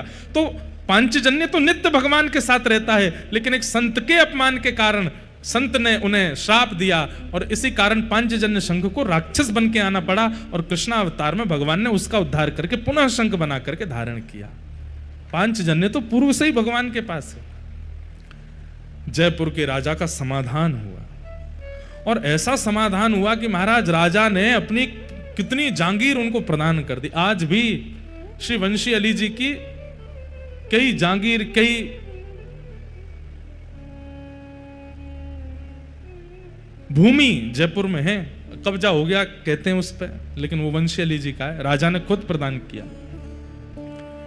इतने विद्वान, अब भी पिताजी को लगा कि ये केवल विद्वान है, लेकिन राजा का समाधान करते ही वंशी अली जी वहां राधा नाम संकीर्तन करने लगे, उन्माद उच्च स्वर में नाचने लगे, गाने लगे और दौड़ते हुए श्री गोविंद देव जी के पास गए और सामने जाकर के नृत्य करने लगे। अब पिताजी को अपने पुत्र की विद्वत्ता तो दिखती है, लेकिन राधा के प्रति इतना प्रेम, किशोरी जी के प्रति इतना प्रेम, ये उनको अनुभव नहीं होता कि ये क्यों है। तब आप अपने पिताजी के साथ तीर्थ यात्रा पर गए और तीर्थ यात्रा करते करते जब आप जगन्नाथपुरी आए तो तब जगन्नाथपुरी में भीड़ तो होती थी पर इतने लोग नहीं होते थे। लोग बाग दर्शन करने के लिए जाते, कोई आचार्य, कोई विद्वान, कोई श्रेष्ठ जन अगर आते थे तो महाप्रभु जगन्नाथ जी का महाप्रसाद तो सबको मिलता ही था, पर उनके अंग की माला, उनके विशेष प्रसाद भोग विशेष संतों को दिए जाते थे, आज भी दिए जाते हैं। वंशी अली जी सामने आकर के दर्शन कर रहे हैं और नेत्रों से अश्रु प्रवाह कर रहे हैं। महाप्रभु जगन्नाथ जी अपनी ब्रह्म वेदी से हिलने लगे, ऐसे झूमने लगे वंशी अली जी को देख करके। तुरंत पुजारी जी भीतर गए, बोले महाप्रभु जी क्या हुआ, क्या हुआ? तभी आपने वहां के जगन्नाथपुरी के राजा को स्वप्न दिया, बोले कि मेरे एक परम पावन भक्त मेरे सामने खड़े हैं लेकिन पुजारी जी उनको माला नहीं दे रहे हैं, पुजारी जी मेरी निज वस्तु उनको प्रदान नहीं कर रहे हैं, आप तुरंत मंदिर में आओ और पुजारी जी को आज्ञा करो ये जो नन्हा सा बालक खड़ा है अपने पिता के साथ, इसको तुरंत जाकर के माला और मेरी कोई निज वस्तु प्रदान करें। तभी राजा आए और आकर के कहा कि यहाँ कोई ब्रज से कोई छोटे बालक आए हैं, कोई दिल्ली के जन्मे कोई, तो प्रद्युम्न मिश्र जी बोले आपको कैसे पता? बोले महाप्रभु जगन्नाथ जी ने स्वप्न दिया और स्वप्न में आकर के कहा है मेरे कंठ की निज माला आपके बालक को पहनाई जाए। पिताजी बोले हमारे बालक में ऐसी क्या योग्यता है कि महाप्रभु जी स्वयं स्वप्न देकर के कह रहे हैं? माला आदि प्रदान की तो आपके पिताजी व्याकुल हो गए, बोले ऐसा क्या है मेरे पुत्र में जिसके लिए महाप्रभु जगन्नाथ जी राजा को स्वप्न देते हैं? तब प्रद्युम्न मिश्र जी बार बार राजा से कहने लगे, बोले आपसे तो जगन्नाथ जी बात करते हैं ना? बोले हाँ, आप उनसे पूछिए ना मेरे बालक में ऐसी क्या विशेषता है जिसके लिए महाप्रभु जी आपको स्वप्न देते हैं? और ये मेरा बालक मैंने देखा ये मंदिर में जाके रोने लगता है, कहीं भी जाता है वहीं नाचने लगता है, राधा राधा कहने लगता है, मुझे तो केवल इसकी विद्वत्ता दिखाई देती है पर इसका जो वृंदावन के प्रति और किशोरी जी के प्रति प्रेम है ये मैं समझ नहीं पा रहा हूं। कृपा करके महाप्रभु जी से आप पूछिए कि इसके पीछे रहस्य क्या है। तब राजा ने महाप्रभु जी से पूछा कि हे महाप्रभु जी, जिस बालक को आपने आज माला प्रदान करने की आज्ञा की वो बालक इतना श्रेष्ठ क्यों है, कृपा करके हमें बताओ। तब महाप्रभु जगन्नाथ जी राजा को स्वप्न देकर के कहते हैं जिस प्रकार मेरे अधर की वंशी हितरिवंश महाप्रभु के रूप में प्रकट होकर राधा वल्लभ लाल जी को विराजमान करते हैं, ऐसे ही मेरी प्राण पिया किशोरी जी की वंशी ही उस बालक के रूप में वंशीधर बन करके आई है। ये किशोरी जी की वंशी है। ये बात पूरे विश्व को किसने बताई? जगन्नाथ महाप्रभु ने। श्री जगन्नाथ जी ने राजा से जाकर के कहा, आप उनके पिताजी को बता दीजिए, वो उस अपने पुत्र के रूप को जानते नहीं है, उसका नाम वंशीधर रखा गया है, वास्तव में वंशी ही है, पर मेरे अधर की नहीं, किशोरी जी के अधर की वंशी।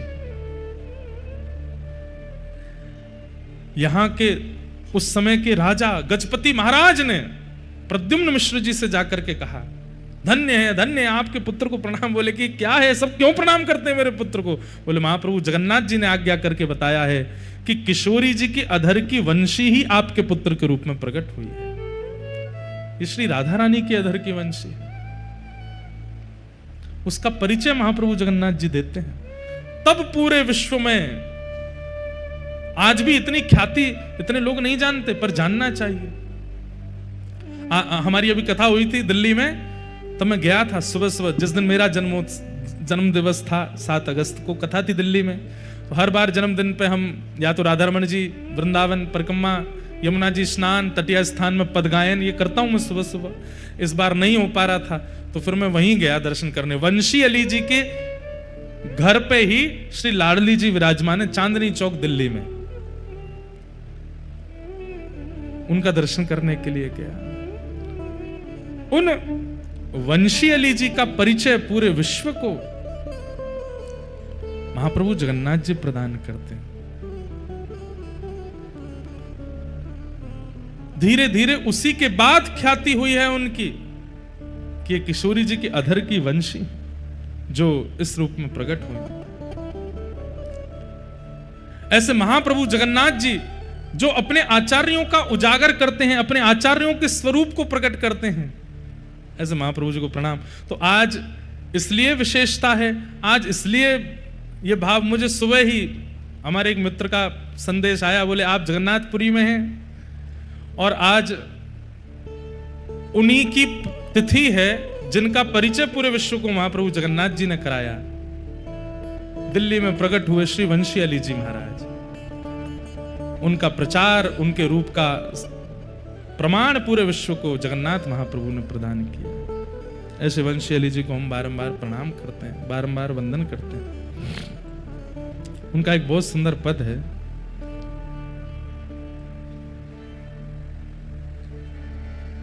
ऐसे काल बिताओ निस दिन, ऐसे काल बिताओ निस दिन, ऐसे काल बिताओ निस दिन, ऐसे काल बिताओ निस दिन।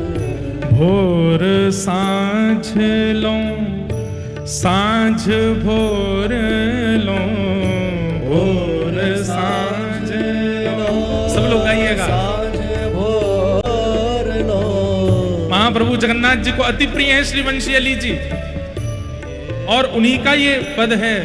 आज उनकी तिथि है, आज उनकी जन्म तिथि है, आज उनकी पुण्य तिथि भी है। ऐसे महाप्रभु जी प्रसन्न हो जाएंगे यदि उनका पद आप सब लोग गाएंगे तो। सब लोग गाओ।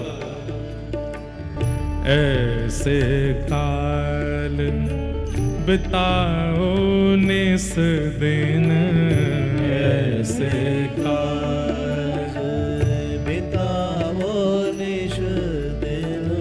भोर सांझ लो, सांझ भोर लो, भोर सांझ लो, सांझ भोर। सुबह से शाम तक और शाम से फिर सुबह तक क्या करो? लाड लड़ाओ दो जन, लाड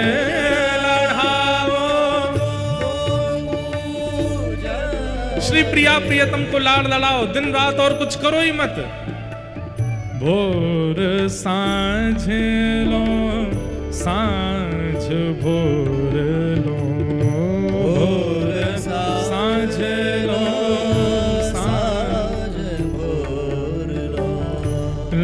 लाड़ लड़ाओ दो जन, लाड़ लड़ाओ दो जन, काल बिताओ निस दिन, ऐसे वंशी अली जी कहते हैं यज्ञ अपनी तरफ है, व्रत अपनी तरफ है, जप अपनी तरफ है, नित्य नियम अपनी तरफ है, लेकिन भैया इन सब रसों का सार केवल एक है। बोले क्या? अपने घर के प्रिया लाल जी को नित्य विहार कराते रहो बस। चाहे जीवन में जैसी घड़ी आ जाए, चाहे जैसी परिस्थिति आ जाए, उनका नित्य विहार ना छूटे। वो सदा नित्य विहार विहारी विहार करते रहें। ऐसी लीला करो, ऐसा भाव रखो। रसिकों ने इसी को सार बताया है कि हमारे ठाकुर जी का नित्य विहार चलता रहे। खूब समुद्र में गोता लगा रहे होंगे, बार बार उंगली पकड़ करके सुभद्रा जी की रसोई घर में जाते होंगे। कौन सी हंडी में कहा बनना मुंह को दिखाओ। जे विमला देवी कौन सी देवी हैं?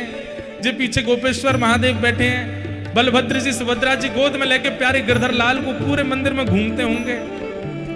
जितनी देर कथा चलती है हमारे लाल जी खूब आनंद करते होंगे, उनका विहार चल रहा होगा।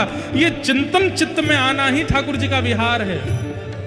आप कोई लीला प्रकट करके उत्सव बनाते हैं वो एक बात है, पर अपने चित्त में सदा ये भाव रखना कि मेरे ठाकुर जी इस समय क्या कर रहे होंगे, इसी को मुख्य विहार कहा जाता है। नेत्र बंद कीजिए और विचार कीजिए, मेरे घर के ठाकुर जी इस समय क्या लीला कर रहे होंगे, और किसी लीला की योजना बना करके वहां ठाकुर जी को लीला बिहारी बना दीजिए। हम अगर जगन्नाथपुरी में, तो हमारे ठाकुर जी भी जगन्नाथपुरी में हैं। अभी कहा कर रहे होंगे? बोले अभी समुद्र की लहरन में खेल रहे होंगे। दूर से सुभद्रा मैया बलभद्र जी चिल्ला रहे होंगे, अरे गिरधर लाल ज्यादा भीतर मत जाइयो, डूब जाओगे, बहुत गहरो है। ठाकुर जी जिद कर रहे होंगे, बलभद्र जी मुंह को घुमा के लाओ।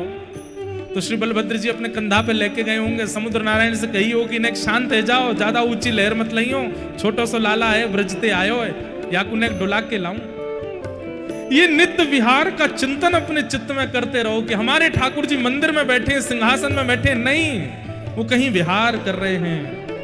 आचार्यों ने कहा है यही सारों का सार है कि आपके दोनों प्रिया प्रियतम विहार करते रहें आपके चित्त में। ऐसे काल बिताओ निस दिन, ऐसे काल बिताओ निस दिन, विविध भांति के और भजन जे, विविध भांति के और भजन जे, लोन बिना जो व्यंजन,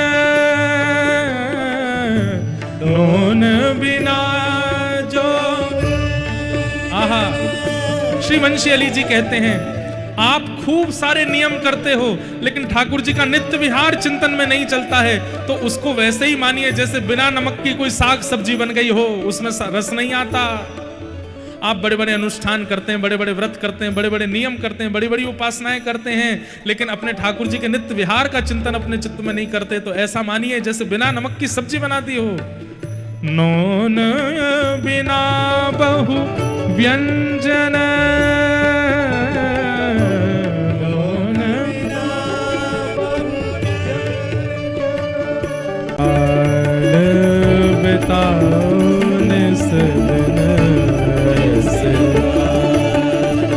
श्री जगन्नाथ महाप्रभु, श्री लाडली जी महाराज की जय जय श्री राधे। ऐसे वंशी अली जी गा रहे हैं, ऐसे लाड़ लड़ाओ निस दिन, ऐसे काल बिताओ निस दिन। पूरा दिन कैसे निकले? बोले भोर सांझ लो, सांझ भोर लो, लाड़ लड़ाओ दो जन, ऐसे काल बिताओ निस दिन। ऐसी वंशी अली जी जिनको कोई नहीं जान पाया, उनका सबसे प्रथम उजागर की ये किशोरी जी की अधर की वंशी हैं, वो इसी पूरी धाम में स्वयं जगन्नाथ महाप्रभु ने किया। यहाँ के गजपति राजा को बता करके, पुजारियों को बता करके, जाओ मेरी माला पहनाओ। क्यों? किशोरी जी के अधर की वंशी ही वंशी अली है। बहुत सुंदर चरित्र है इनका, पूरा चरित्र तो हमने कहा है पहले। आज उनकी जन्म तिथि है और आज ही उनकी पुण्य तिथि भी है। राधाष्टमी के दिन 3000 सोने की मोहर आज से 350 साल पहले आपने लुटा दी थी दिल्ली में, चांदनी चौक में अपने आंगन में। राधाष्टमी का उत्सव चल रहा था तो जितने वैष्णव जन आए 3000 सोने की मोहर लुटाई। मां ने कहा कि बेटा ये सब ठीक नहीं है, तुम्हारे पिताजी भी अब चल बसे हैं, तुमको ये सब नहीं करना चाहिए। तो बोले मैया ये है किसका? हमें तो अपने वस्त्र भी लुटा देने चाहिए क्योंकि सब किशोरी जी का है, हमारा तो कुछ भी नहीं है। मां ने खूब समझाया, बोले ऐसे नहीं करते हैं, ये सब धन धान्य बचाना पड़ता, हम गृहस्थी हैं, हम कोई सामान्य नहीं है। दूसरे वर्ष की जैसे राधाष्टमी आई तो मां ने पिछले साल रोका ही था कि इतना लुटावन नहीं करने दूंगी। इस बार की राधाष्टमी पे 4000 सोने की मोहर लुटाई, पहले से भी ज्यादा। मां ने आकर के जब हाथ पकड़ लिया, बोले ये कोई बात है, इतना धन लुटा रहे हो? अरे तुम हमारे पास कहां से आ रहा है? तुम्हारे पिताजी यजमानी करते, तुम तो कुछ करते भी नहीं हो, और ये जितना पिता ने कमा के इकट्ठा किया सब लुटा रहे हो। वंशी अली जी बोले मैया पिता की इकट्ठा करते नहीं, पिताजी ने भी श्री किशोरी जी के नाम पर, पिताजी ने भी इन वेद कथा आदियों के नाम पर धन कमाया है। वास्तव में ये हमारा नहीं है, इन सब शास्त्रों का धन है ये। बोले क्योंकि अब तू यहां पड़ा है ना, इस घर में है, पिता की संपत्ति है, इसलिए लुटा रहा है। इतना लुटाने का शौक है तो एकांत में रह करके लुटा के दिखा दुनिया को, तब मानू। उसी समय आप घर छोड़ करके चले गए। राधाष्टमी के दिन ही किशोरी जी के भाव में एक बार मूर्छित हो गए थे, तब किशोरी जी ने कृपा करके कहा कि तुम्हारे आंगन में ही एक वृक्ष है, उसके नीचे मेरा स्वरूप है, विराजमान करो। वहां से लाकर के श्री किशोरी जी को विराजमान किया और मां की एक दिन फटकार डांट सुनकर के घर छोड़ के फिर वृंदावन चले गए। वृंदावन में ललिता जी ने आपको नाम दीक्षा प्रदान की और कहा कि अब बरसाने में रहो। तो बरसाने में जाकर के रहे, ऊपर महल में नहीं गए, नीचे ही रहते थे। जहां से बरसाने की सीढ़ी प्रारंभ होती है वहीं पास में बरसाने के सब ब्रजवासी जन अपना कूड़ा कचड़ा इकट्ठा करके जहां डालते थे वहां बैठ करके आप भजन करते थे। ब्रजवासी आए के बोलते बाबा कहीं इतकू है जा, कहीं उतकू है जा, कहां कूड़े के ढेर में बैठो रे पूरे दिन। तो वंशी अली जी कहते अरे याते पावन पवित्र जगह कहां होएगी, जारज को ब्रह्मादि के तरसत, जारज को ब्रह्मादि के तरसत, सोरज शीश चढ़ाऊं, किशोरी तेरे चरणन की रज पाऊं। जिन किशोरी जी की चरण रज पाने के लिए ब्रह्मादिक भी तरसते हैं, मेरे ऊपर कितना बड़ा सौभाग्य कि सब ब्रजवासी अपने घर में झाड़ू पोंछा करके जितनी सामग्री, जितनी रज इकट्ठी होती है, जिस रज में पूरे दिन चलते फिरते हैं ब्रजवासी जन, स्वयं इकट्ठी करके लाते हैं, मुझे जाना भी नहीं पड़ता, सब आकर के मेरे ऊपर ही डाल जाते हैं। बड़ी कृपा है किशोरी जी की। ये धूल नहीं है, ये कूड़ा कचरा नहीं है, ये तो आप सब ब्रजवासियों की कृपा है। इसमें पड़े रहते से ही तो किशोरी जी मुझ पर कृपा करेंगे। 12 वर्ष तक बरसाने रहे लेकिन ऊपर नहीं गए दर्शन करने, नीचे ही रहते और कूड़ा के ढेर में बैठे रहते। ब्रजवासियों ने कूड़ा डालना बंद कर दिया, बोले बाबा भजन करें यहाँ पे, यहाँ ना डालेंगे, हम तो कहीं और डालेंगे। तो 2-4 दिन वंशी अली जी ने देखा कि आजकल ब्रजवासी कूड़ा नहीं डालते, तो देखा कि कहीं और डालते, तो वंशी अली जी रोए और ब्रजवासियों के घर घर जाकर के अपने पल्लू पसार के भिक्षा मांगे, बोले कि कृपा करो, ऐसे मुझ पर ये मत करो, आप कहीं और नहीं डालेंगे, आप सबको सौगंध है मेरी, जहां मैं बैठता हूं वहीं डालो। सब ब्रजवासी कहते बाबा तू बड़ो पागल है, बोराए गए बाबा, विचित्र है वो, तेरी मति घूम गई है, हम बता कूड़े में रहे। बोले अरे आप नहीं जानोगे, या कूड़ाती मेरो कल्याण हुए। 12 वर्ष बाद एक दिन मधुर स्वर सुनाई दिया, अरे वंशी इतने दिना है गए तुम होते नहीं मिलेगी। और ये स्वर सुनते ही आपका रोम रोम पुलकित हो गया, नेत्रों से अश्रु प्रवाह होने लगा। कौन है, कहां है ये स्वर, कहां ते आयो, इतना मधुर स्वर और कोई ना बोल सके। वचनम मधुरम, ये वचन मधुर किसके हैं, श्री कृष्ण के हैं। मधुराधिपते अखिलम मधुरम, अधरम मधुरम वदनम मधुरम हसितम मधुरम चलितम मधुरम। श्रीमद् वल्लभाचार्य जी महाराज कहते हैं ये मधुराधिपति हैं, इनके किसी भी अंग को देख करके आप ये नहीं कह सकते ये अंग मधुर नहीं है ठाकुर जी का, सब मधुर है। ऐसे मधुराधिपति जिनकी मधुरता पर सब मोहित हो जाते हैं, वो मधुराधिपति जिन पर मोहित होते हैं, वो श्री किशोरी जी जब बोलेंगी तो सोचो कितना सुंदर स्वर होगा। जब किशोरी जी ने कहा अरे वंशी तू मेरे पास ना आवेगी, कब ते यहां नीचे बैठी है, मेरे पास आ जा। ये स्वर सुनते ही वंशी अली जी 12 वर्ष तक क्यों नहीं गए थे ऊपर, बोले जब तक किशोरी जी स्वयं नहीं बुलाएंगी तब तक नहीं जाऊंगा। आज किशोरी जी ने जैसे ही पुकार करी अरे वंशी आ जा, 12 वर्ष बाद दौड़ करके गए ऊपर और श्री लाडली जी के मंदिर में बरसाने में प्रविष्ट हो गए। पुजारी जी सेवा कर रहे थे, आपने सेवा करते करते देखा अरे ये बाबा पागल हो गया है, दौड़ करके ये नीचे कूड़ा के ढेर में बैठो रे, वही है, आज तक तो कभी मंदिर आयो नहीं, आज दौड़ तो भयो आ रहा है। और इतनी वेग गति से नेत्रों से अश्रु प्रवाह हो रहा है, दौड़ते हुए श्री लाडली जी के गर्भगृह में प्रवेश करना चाहते थे। पुजारी जी ने रोकने का प्रयास किया, अरे रुक जा, अपरस भंग है जाएगा, यहाँ पास में मत आइयो बाबा, अंदर मत आइयो। लेकिन वो तो इतने वेग से दौड़ते हुए आ रहे थे। कहते हैं पुजारी जी ने खड़ाऊं पहन रखी थी अपरस की, वही खड़ाऊं लेकर के जोर से मारी, उनके सिर पर जाकर के खड़ाऊं पड़ी, लेकिन फिर भी नहीं रुके, दौड़ करके मंदिर में प्रवेश करने लगे गर्भगृह में। पुजारी जी ने मंदिर से बाहर आकर के धक्का दे करके उनको गिराया, चढ़ गए उनके ऊपर, बोले मेरा अपरस टूट जाए, किशोरी जी के गर्भगृह की मर्यादा नहीं तोड़न दूंगा, आप उनके ऊपर चढ़ गए कि भीतर नहीं जाने दूंगा। तभी वंशी अली जी का देह तो नीचे रह गया, उनमें से एक सखी रूप में वंशी अली प्रकट हो गई और श्री गर्भगृह में प्रविष्ट हो गई। पुजारी जी समझ गए ये सामान्य नहीं है, ये तो किशोरी जी की वंशी। किशोरी जी ने आज्ञा करके बताया। ऐसे श्री वंशी अली जी, जगन्नाथ महाप्रभु को सब लोग केवल बाह्य रूप से जानते हैं, अंतरंग रूप से अगर श्री जगन्नाथ जी को जानना हो तो श्री वृंदावन जाइए और किसी ब्रजवासी से पूछिएगा, जो रसिक ब्रजवासी हो, जगन्नाथ जी का परिचय, बुरा नहीं मानिएगा, जगन्नाथपुरी में नहीं मिलेगा, जगन्नाथ जी का परिचय तो वृंदावन में ही मिलेगा, ब्रजवासी बताएंगे जे कौन है। ऐसी वंशी अली जी का उजागर महाप्रभु जगन्नाथ जी ने किया। आज उनकी तिथि है, हम उन्हें प्रणाम करते हैं। तो रास का प्रसंग चल रहा था, भगवान की वंशी के विषय में हम लोग श्रवण कर रहे थे, तभी मन में भाव आया किशोरी जी की वंशी के बारे में तो बता दें।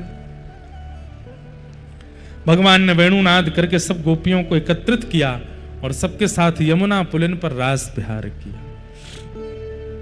रास का मतलब नृत्य नहीं होता, मैं हर कथा में कहता हूं, रास का मतलब नाचना नहीं होता। तो रास का मतलब आपके प्रिय भाव पर ठाकुर जी रीझ करके आप पर अनुग्रह कर दें, वही रास है। आप ठाकुर जी के समीप जाते हैं, ये रास है, ये रस है, पर ठाकुर जी आपके समीप आ जाते हैं, ये रास है।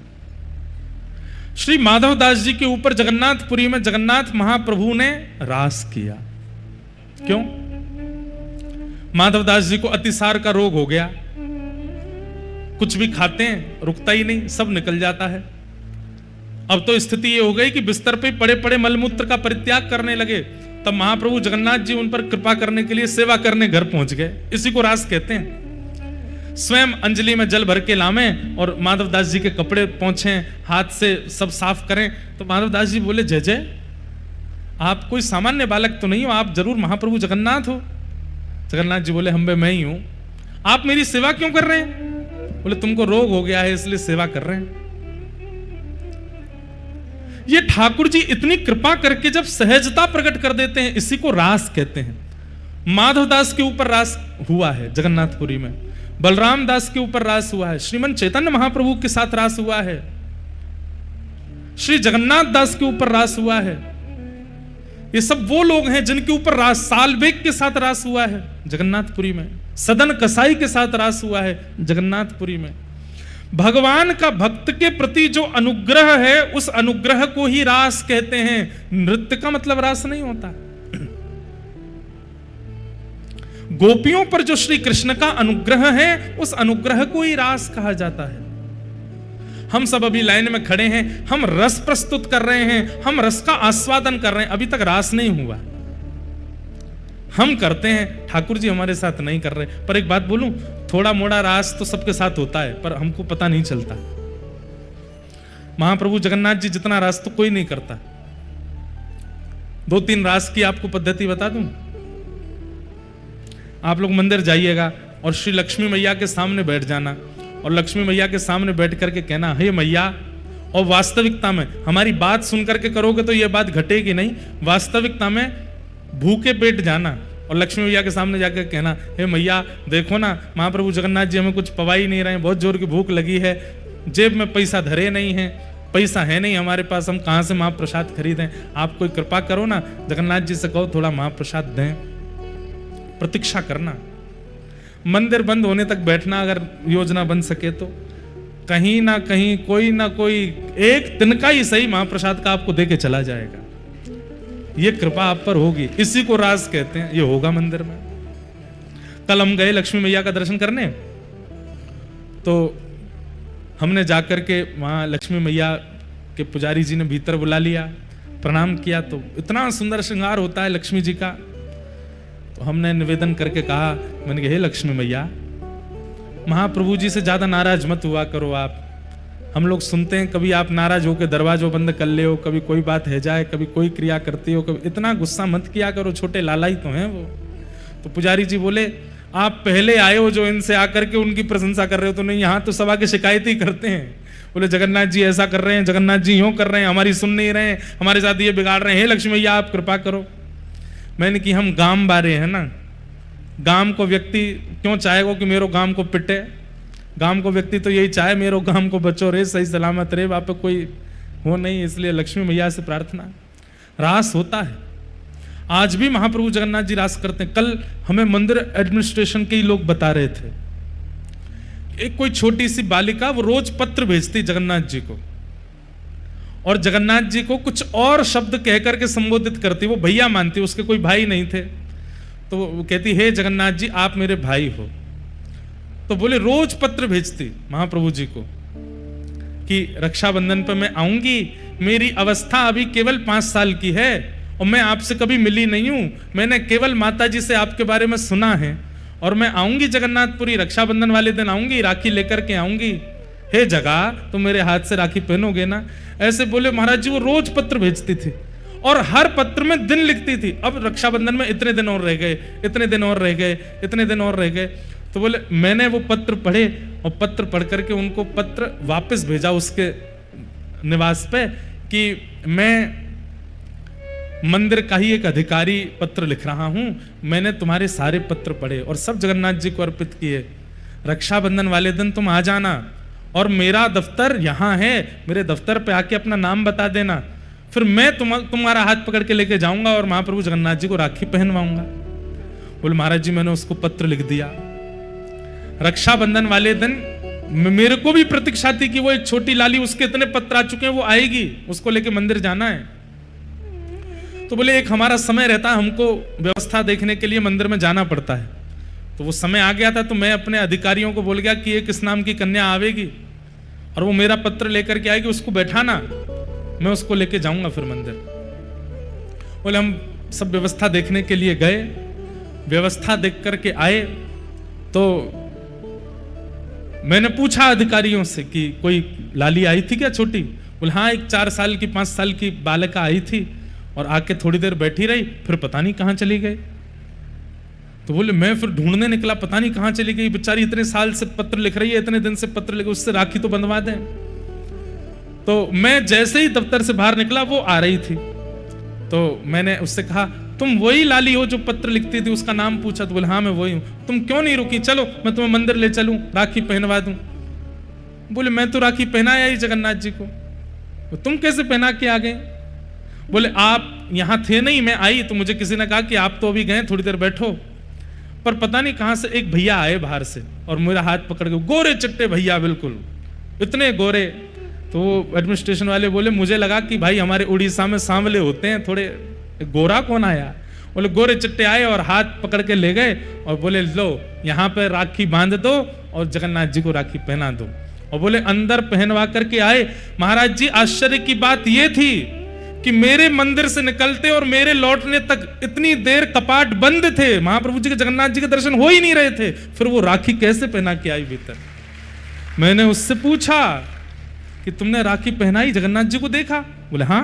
मैंने कहा मुझे दिखाओ कहाँ बांध के आई हो? तो बोले भीतर लेके गई और द्वार के पास ही एक स्थान पर जहां पर बंध बनाया जाता, भीतर लोग ना जाएं, वहां राखी पहना करके आई। कपाट बंद थे, वो भीतर कैसे गई? बोले गोरे गोरे भैया लेके गए। तो फिर मन में भाव आया कि श्री बलभद्र जी आए और आकर के लाली को लेके गए, बोले जगन्नाथ जी को राखी पहना दो।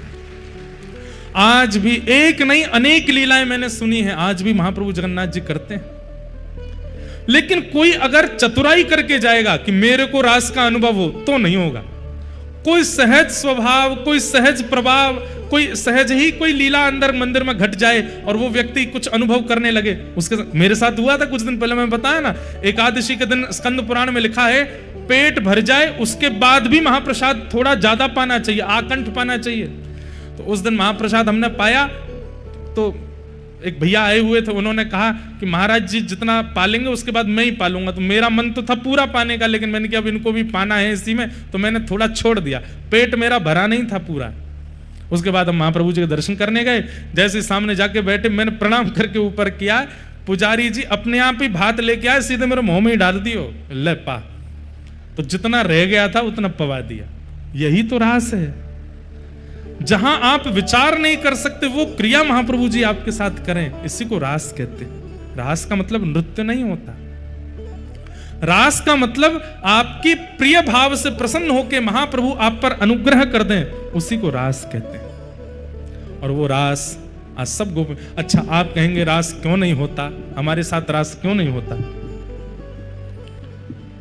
ठाकुर जी को रास करने में डर लगता है, क्यों? कहीं मैंने रास किया और इसको अभिमान हो गया तो, कहीं मेरी कृपा मेरे अनुग्रह पर इसको अभिमान हो गया तो कि मैं इतना श्रेष्ठ हूं, देखो महाप्रभु जी मुझ पर कितनी कृपा कर रहे हैं, तो उस अभिमान से इसका भाव नष्ट होगा, इसलिए ठाकुर जी रास नहीं करते। भगवान ने गोपियों के साथ रास किया, गोपियों को अभिमान हुआ, भगवान वहां से अंतर्ध्यान हो गए। किशोरी जी के चरणों में जाकर के सब गोपियों ने प्रार्थना की और किशोरी जी ने अनुग्रह करके गोपियों से कहा कि श्री कृष्ण को ढूंढना है, पाना है तो गाओ, गाओगे तभी वो मिलेंगे। तब गोपियों ने गोपी गीत गाया। जैसे गंगा का उद्गम गौमुख से है, यमुना का उद्गम यमुनोत्री से है, नर्मदा का उद्गम अमरकंटक से है, ऐसे ही विश्व में जितने भी प्रेम रस हैं सबका उद्गम गोपी गीत से है। चाहे जयदेव महाप्रभु का गीत गोविंद हो, चाहे सालबेग की स्थिति हो, चाहे मीराबाई के पद हो, चाहे स्वामी श्री हरदास जी महाराज के पद हो, चाहे जितने भी रसिकाचार्यों के पद आज हम लोग गा रहे हैं, उन सब रस पक्ष के पदों का प्रादुर्भाव उद्गम गोपी गीत से हुआ है। इसलिए 9 दिनों का एक क्रम तो रख लीजिए। अभी 3 दिन तो आप लोग जगन्नाथपुरी में हो, तो 3 दिन जगन्नाथ जी के सामने नहीं, ठाकुर जी के सामने गोपी गीत नहीं गाते।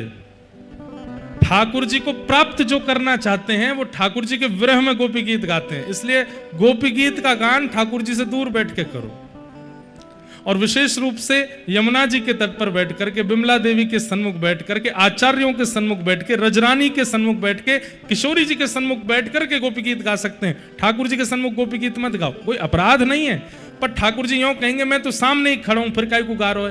ये तो विरही का भाव है, इसके लिए विरह होना आवश्यक है। आज विमला देवी के सामने गोपी गीत गाइएगा और उनसे कहिएगा जैसे आपने कृपा करके गोपियों को ठाकुर जी से मिलाया, ऐसे हमें भी मिलाओ। गोपी गीत का पाठ सुनते ही ठाकुर जी वहां प्रकट हो गए, गोपियों को प्राप्त हो गए। और पहले जितनी गोपी एक कृष्ण थे, अब जितनी गोपी उतने कृष्ण प्रकट हो गए और महारास हुआ। देवादिदेव महादेव शंकर भगवान या तो व्रज वृंदावन में गोपेश्वर बन के बैठे हैं या जगन्नाथपुरी में गोपेश्वर बन के बैठे हैं। महाप्रभु जगन्नाथ जी के मंदिर के बिल्कुल पश्चिम भाग में जब आप देखेंगे तो पश्चिम भाग में श्री गोपेश्वर महादेव बैठे हैं। इसका मतलब क्या है? जैसे वृंदावन की लता पता गुल्म सब रात्रि में गोपी बन जाते हैं और ठाकुर जी रास करते हैं, ऐसे ही श्री जगन्नाथपुरी में ये जितने भी मंदिर हैं, मंदिर के भीतर ये सारे मंदिर सुदर्शन चक्र से लेकर के बिमला देवी तक सब गोपी बन जाते हैं। और रात में बिल्कुल कोई नहीं होता मंदिर में, तब जगन्नाथ महाप्रभु रास विहार करते हैं। इसीलिए तो उनका बड़ श्रृंगार होता है। इतना सुंदर फूलों में सज धज के ठाकुर जी कहाँ जा रहे हैं। हमारे अष्टसखा एक पद गाते हैं, मोहन कहाँ चले बन ठनके। और दिन तो ठाकुर जी केवल कछनी काच करके और सिर पे मुकुट धारण करके और सैन चलाते हुए बंसी धारण करके केवल गैया चराने जाते हैं, पर कभी कभी ठाकुर जी विशेष श्रृंगार कर लेते हैं। तो गोपियां अपनी अटारी और जंगला में खड़े होकर के प्रतीक्षा करती हैं, कन्हैया जब गौचारण करने जाएंगे तो हम उनको देखेंगे। कभी कभी ठाकुर जी का विशेष श्रृंगार क्या है पता है? अगर केश समले भये हैं, ठाकुर जी ने जूड़ा बना रखा है, पाग बांध रखी है, सारे अलंकार बिल्कुल व्यवस्थित हैं, तो समझो ठाकुर जी कहीं नहीं जा रहे हैं, गैया चराने नहीं जा रहे हैं। लेकिन केश थोड़े उधरे हुए हैं, अलंकार इधर उधर हो रखे हैं, कानन के कुंडल ऊपर नीचे है रहे हैं, मुखमंडल पर प्रश्वेत के बिंदु आ रहे हैं। गोपियां समझ जाती हैं निश्चित ही किशोरी जी से मिलने जा रहे हैं, तभी भावुकता के कारण विचलित हो गए, तभी इनके अलंकार श्रृंगार आदि सब इधर उधर अस्त व्यस्त हो गए, डर के मारे पसीना छाए रहो मुख पे। तब गोपियां गाती हैं, हे मोहन कहाँ चले बन ठन के, कहाँ जा रहे हो इतने बन ठन के। ठाकुर जी बोले मेरा सब कुछ उधर गया और तुम कह रही हो बन ठन के जा रहा हूं मैं। तो रात में जब ठाकुर जी श्री जगन्नाथ जी बड़ श्रृंगार करते हैं, तब कहना चाहिए मोहन कहाँ चले बन ठन के। पूरी दुनिया रात में सारे वस्त्र उतार करके सामान्य वस्त्र पहन के सोती है, आप अद्भुत श्रृंगार करके कहाँ जा रहे हो। बोले तुम सवरे जब मंदिर से निकल जाओगे तब ये सब गोपी बन जाएंगे और मैं महारास करूंगा। ठाकुर जी महारास करते हैं और उस महारास के भाव को ही देखने के लिए श्री देवादिदेव महादेव यहां पर गोपीश्वर बन करके बैठे हैं। बोलो गोपेश्वर महादेव की।